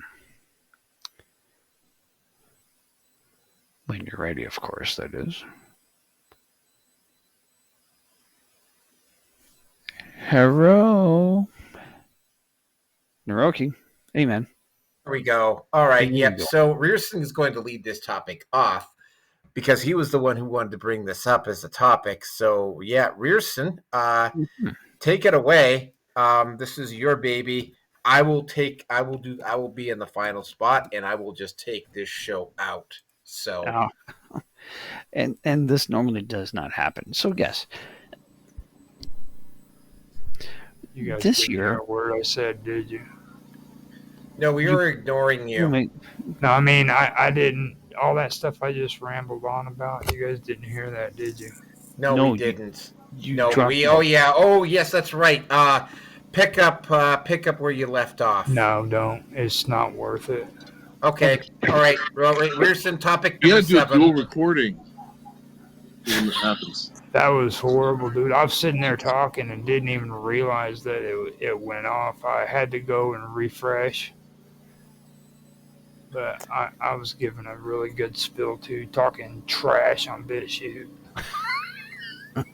Just saying freaking how disgusting and horrible Bitchute is, and bitches need to recognize. That's right. I said it. I said it out loud too. The hoes need to Say it loud, know. say it proud. Bunch of perpetrators up in there. Bunch of perpetrating Hitler fanatics. Oh, by the way, folks, just an FYI here in terms of actual number of eyeballs, because I mean, not to disrespect the person who was making all those comments at the start of the show, but it was like, oh, you only have one viewer, and it's like total number of viewers so far. Oh, hold on a second here. It says only 39 here. Hold on a second. Okay, according to this, it was up around 70 something when I looked, but it says now it's down at 39. But I mean, yeah, no, we're definitely already past the number of viewers that I got for 35 or 36. But continue, Rierson. This is your baby, so take it away. Hold up, can I say something real quick? Yeah, go ahead, man. Don't worry, Angel's gay. He's just too stupid to realize it. Well, That's it. I'm done. Well, Angel keeps calling me a pussy at some point, so whatever. So I'll leave that alone. I'm not engaging with him, but we'll leave that alone. Anyway, no, I had some bonding time with my son, and I honestly feel, how can I say this? I've been feeling inadequate as a father to my son because I've not been able to teach him how to ride a bicycle. I'm in the middle of a major metropolitan area. Living standards are going down. And the only time my son's been on a bicycle with training wheels, he went ass over tea kettle without a helmet. He's got a nice scar, kind of like Harrison Ford, but it's on his forehead, not on his chin, and I haven't done anything since. So earlier this year, with the 25th anniversary of Phantom Menace being re-released, told him we're gonna go watch episode 1, and it didn't take too much convincing, and we did it. We went up there. Now, he knows enough of the, well, we'll spin. Maybe that'll work, or whatever that line is. And for me, it was to bring him to the theater to watch Star Wars in the theater rather than watching it on his monitor. And I think my other 3 compatriots who are here will agree with me. That's the only way to watch a Star Wars movie, is in the theater. I can absolutely second that, and it's like it's really weird. When I will get into this further, that those 3 movies are so far above the Kathleen Kennedy stuff, and they were considered a major step down from 4, 5, and 6. Continue. And that was because at the time, the only people that were getting the only people that were being heard at, not Amber, but as an actual, again, the press coverage or the film critics, because they didn't like it and they were comparing it to 4, 5, and 6. So yes, in a way they were right, but in a way they were wrong. Now, again, as I said, we missed episode 2. My son didn't really want to watch it, and I don't remember anything really spectacular about it. But he reminded me that there was the lightsaber duel between Yoda and Christopher Lee, Count Dooku, and that's really about the only thing that would have been missed. Outside of sand, I hate sand. It's rough and it gets in everything. That sort of thing. And Oh, I think the Yoda kung fu stance against Dooku was an absolute highlight of two. But continue. yeah, no, and it absolutely was. Now, again, my son knows what happens between 1 and 6 because I also bought the Lego Star Wars game. So he knows what happens. But again, it was just one of those things of it being, okay, we saw 2. That was a month and a half ago, something like that. And the time it took for us to get on the bus, and we had to go up we had to go from downtown Calgary up to the Country Hills Boulevard, the Country Hills Cinema. He liked it. He did enjoy it. And if I can find it, and it's only to be shared between the 4 of us, I have a picture, and it reminds me of Anakin being a young boy, and my son has a backpack, and my wife and I are behind him, and I take a picture, and it's just, yeah, this kind of seems to be kind of the same thing. Anyway, so we see that episode 3 is going to be re-released, and this is before it actually does get released. We went not last Saturday, we went 2 Saturdays ago. No, it was the Monday. Anyway, we see it, and then we come back, and then my wife asks, how was it? He gave the 2 thumbs up. So he was happy. And I just thought to myself, like, yep, that's what I want. That's what I want him to see it, is to see it in the theater. And on a side note, for his English class, there was the hero's journey. But instead of doing Luke Skywalker, he did Anakin. But it was more of it, he basically started from nowhere. He got up, and then he just dropped down to the absolute worst. So then I told him afterwards, it's like, we're going back again. He was like, what? Yep, we're going to go see episode 4. We just saw it. And that was on the Easter holiday Monday. And then on Saturday, we went to see Empire Strikes Back. And then this coming Saturday, we're going to go see Empire Strikes Back.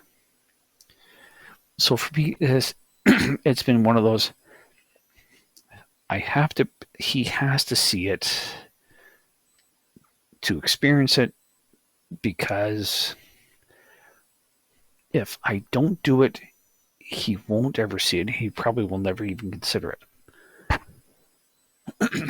Now, what I put in the chat here is the 20th anniversary, April 24th to 25th, domestic, whatever.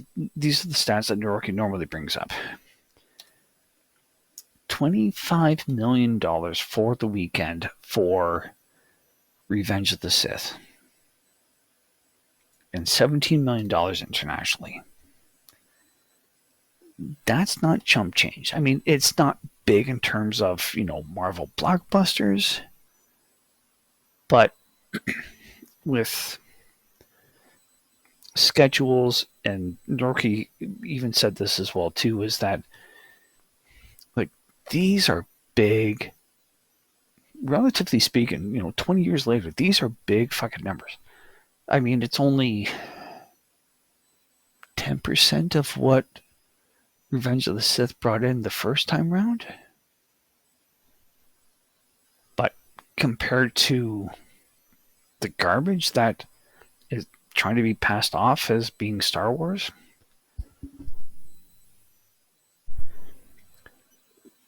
this is pretty damn big. I mean, it really is. And I know that, good old Darlene Kennedy, because Lord knows that she can't think her way out of a wet fucking paper bag or whatever else if you fucking push her through. And I thought Mark Hamill was bad. I'm watching Star Wars not because I am, just because I want to relive my childhood. And Naroki will remember this. Back in 1997, when Star Wars was re-released, it was Naroki, myself, a mutual friend of ours he worked with, Dave, and Brandy, and then our friend Debbie. So there was 5 of us, a mix of male and female geeks, and we had fun. We went, and it was great. It was a lot of fun. And I went back again. So,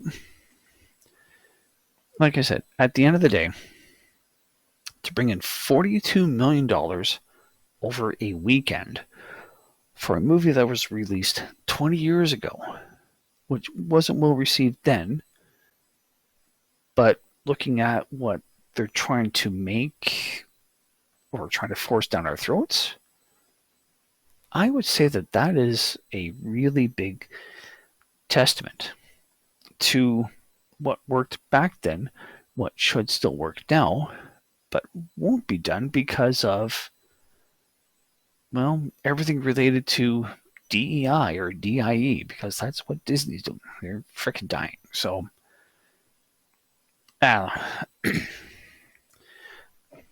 for me, anything to stab away at Darlene, Cutleen Kennedy, I'm happy to do so. It's just that it's becoming more and more progressively difficult to do because they keep messing up and the real fans are becoming apathetic, which is the worst thing that you can have happen to your fan base. So, my apologies, gentlemen. V, do you want to take it away? Or do you want to go next? Dun, dun, dun. V, you're up. Unless you have nothing to say. To be honest with you, I'm tapped out. I It was a good show. I didn't even know this was like a part of the topics.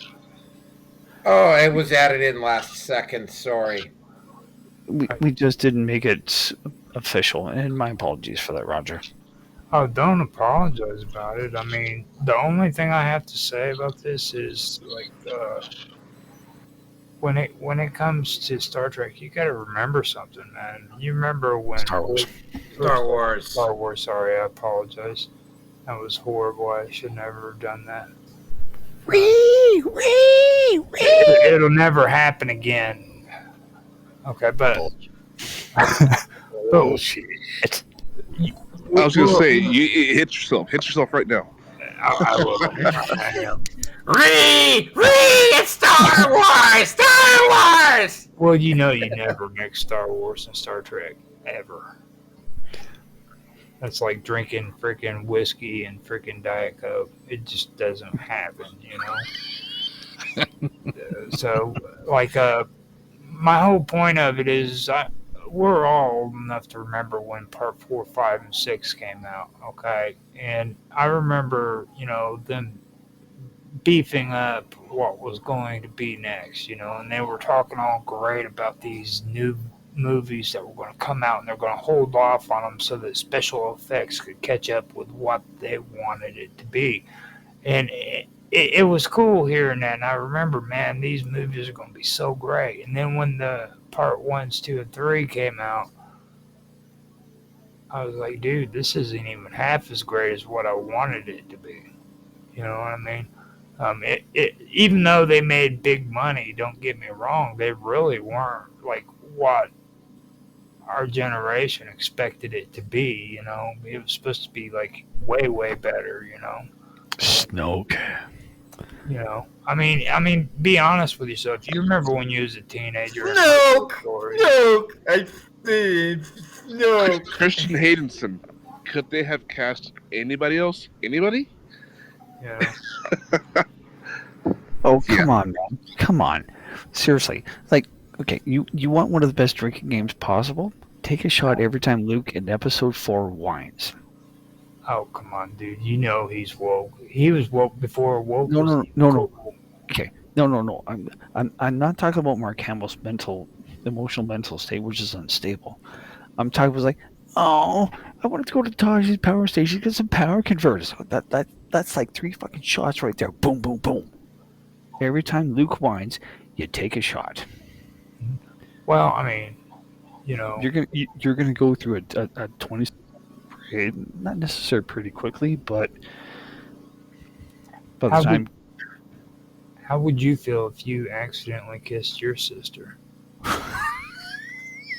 And don't tell me it didn't happen, dude, because it happened, and they took it twice, out. twice. Yeah. Like, Yeah, it happened twice in Empire Strikes Back. When he was on Hoth, and then he came back in from losing to his father. She kissed him pretty quickly on the lips. Now, full, and full okay, tongue and everything, dude. That was before she knew that they were that's related. that's before Lucas realized. Before Lucas kind of had the idea of what he was going to do in Return of the Jedi. So I get where you're going with that, and I'm thinking the same thing. But I had to put into context that Lucas didn't have a clear idea as to what he wanted to do. And then, what the fuck was that? Anyway, but I mean, in Empire Strikes Back, when Luke peels away from Dagobah, and Ben's Force Ghost and Yoda talking, there's another. It left it pretty open as to who that could be. Maybe that was Han. Could have been Chewie. Maybe probably not. Could have been Leia, but no one's thinking that far ahead. Because later on it's going to be, no, I am your father. You know, that sort of thing. I've got a more important question to ask you. Who's that? This is very important when it comes to Star Wars. Okay, I'm kind of scared. Okay, good. Yep. So, Chewie. Mm-hmm. Do you think he is Star Wars version of Bigfoot? Why not? Probably. He was the Yeti. Yep. Yeah. So, Sasquatch. Go ahead. I need this. This is for like spiritual gratification. Well, fair enough. Well, what if Chewbacca? What if he's just Sasquatch? Right. Well, I mean, but no, but what? Seeing how we don't see them every day, their sightings are rare. Maybe they actually are just freaking aliens that come here and get us back. Yeah. Oh my god. Okay, have you guys looked up when Peter Mayhew was actually talking with being in costume with Chewbacca? It's fucking hilarious. Yeah. Yep. I mean, in terms of Sasquatch, well, I mean, the premise of the design of the X-Wing is based on funny cars. Is that what it is? Like, something like that, yeah. Yeah, it's based on the Roadster funny cars. Oh yeah, the movie with Keanu Reeves, By the Dozen, I think is what the movie is called, with Steve Martin in it. Cheaper by the dozen. I don't know. Let's Yeah, cheaper by the dozen. Yeah, because Keanu Reeves' character is trying to make more money, and he's going on these risky drag races, and that's what the X-Wing is based off of. And if that's part of Americana, then making the Wookiee based off of Sasquatch, it's not that far off, really. Well, you know, he based everything off of something already existing. I mean, the Jedi's are just samurais, right? In a sense, The the Jedi are based off of die or something out of Japanese folklore or history or something to that effect. Yeah, Yes. but I mean, Christianity is based off of Roman mythology, which is based off of Greek mythology, which is probably goes back Based to off of Egyptian Mesopotamian mythology, yeah. or Egyptian going to Mesopotamian. Well, you know that like they're actually starting to talk about Bigfoots being freaking aliens from other planets, though, don't you?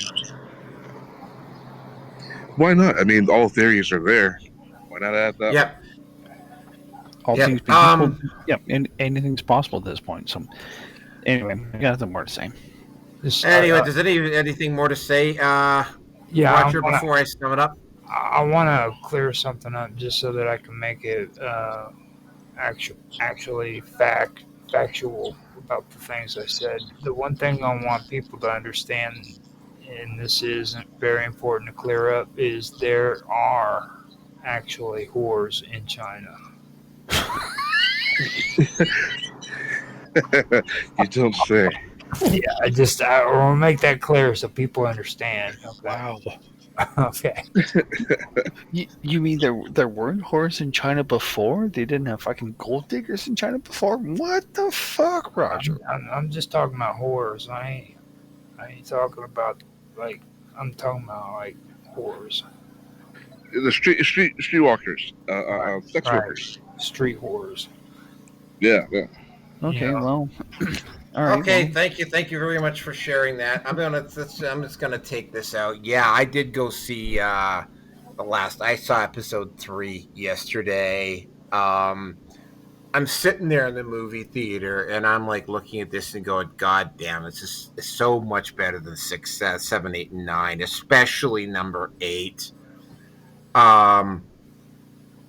you mean Ryan Johnson's never disclosed the starting date of his trilogy and stuff? Yeah, that one.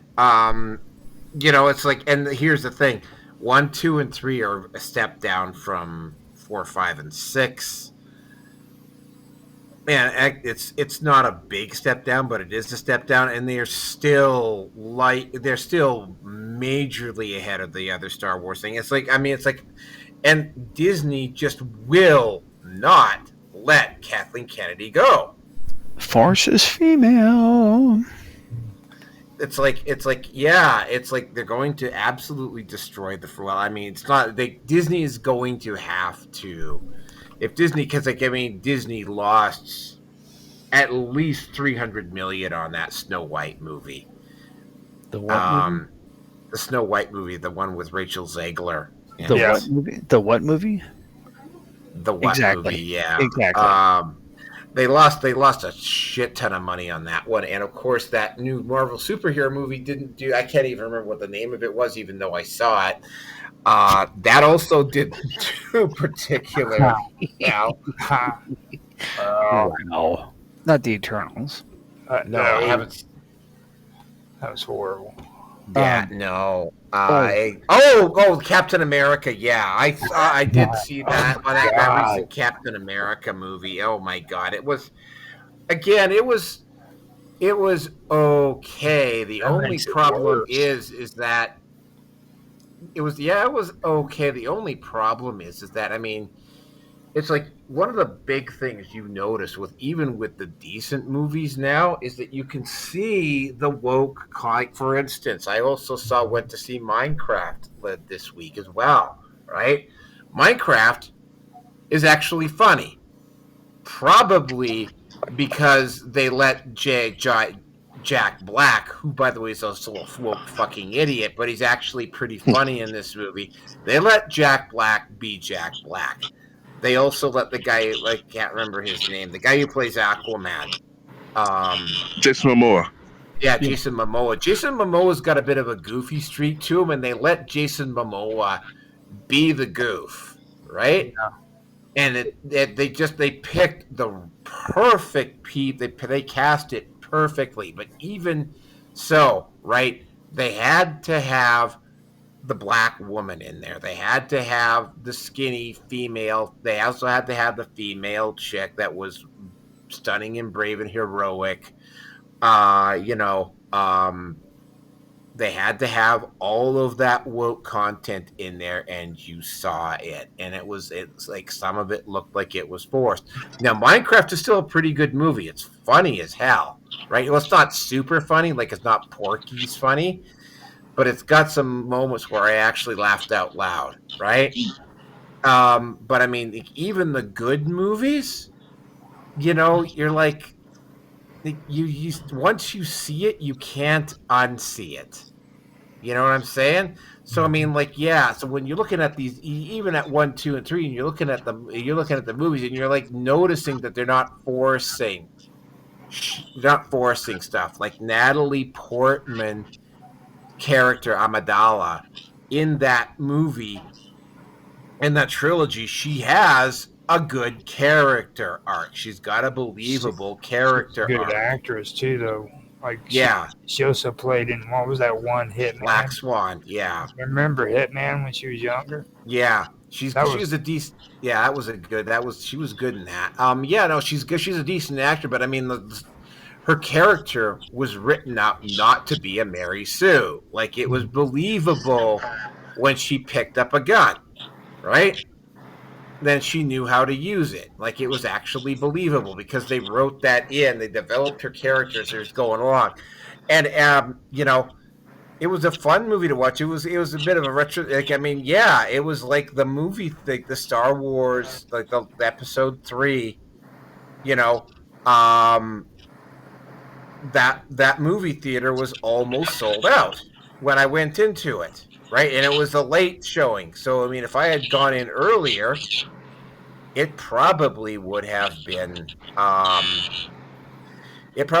better. All right, but you know what, guys? We're at 3:45, which is okay. Good, V, go ahead. Okay. Well, I just wanted to say it's funny because I actually watched last week myself, and yeah, I thought it was enjoyable. I wanted to compare it funny, yeah. So I wanted to compare it to the Super Mario Brothers movie, and it's like, okay, you got the males. Okay, one's dopey, one's a coward. The princess, she's actually a better warrior than anybody around, and she basically has to just hold everybody's hands and. Yeah, she's a girl boss. Yeah, but I mean, it's believable. Yeah. I was like, but she's the princess. The whole trope is that you have the hero that goes to save the princess from the bad guy. So I mean, it's not even Super Mario Brothers anymore. Take that away. But yeah, I was woke stuff, man. Yep. Anyway, that is it for tonight. Just to let you know, because I totally forgot to do this at the start of the show, I am at Patreon as Naroki5. I am at, in order of size, we were talking about them earlier tonight, Bitchute, Rumble, Odyssey, MGTOW TV, Brighteon, and actually YouTube. And I've actually gained a few followers on YouTube. And just another additional announcement, I have discovered a bunch of MGTOW content that was removed off of YouTube, and I'm going to be posting it up at I'm going to be posting it up at all my channels, but I'm going to be posting up this archived content at my YouTube channel specifically. I'm going to turn that into kind of like an archive channel along with my Red Pill, some of my independent and live stream content. That's what I'm going to be doing. Again, we are going to be doing the election special Tuesday afternoon, probably sometime between 4 and 5. Rearson and I are definitely going to be there. If anybody else wants to jump in, that's good. Yeah, kind of waiting with bated breath on the election tomorrow. And I gotta remember to go vote. And I know who I'm voting for. I haven't fully decided yet. I might just go with the PPC again. Just saying, I might just go with the PPC again. I'm not completely sold on Polyev either. But that is it for tonight, folks. This has been a long one. We're almost out. We're at 3 hours, 48 minutes here. So, yeah, we went for a while on this one tonight. But thanks everybody who actually stuck around and listened to the whole thing. And we will actually, I guess we'll see you Tuesday. Have a good night. The whores.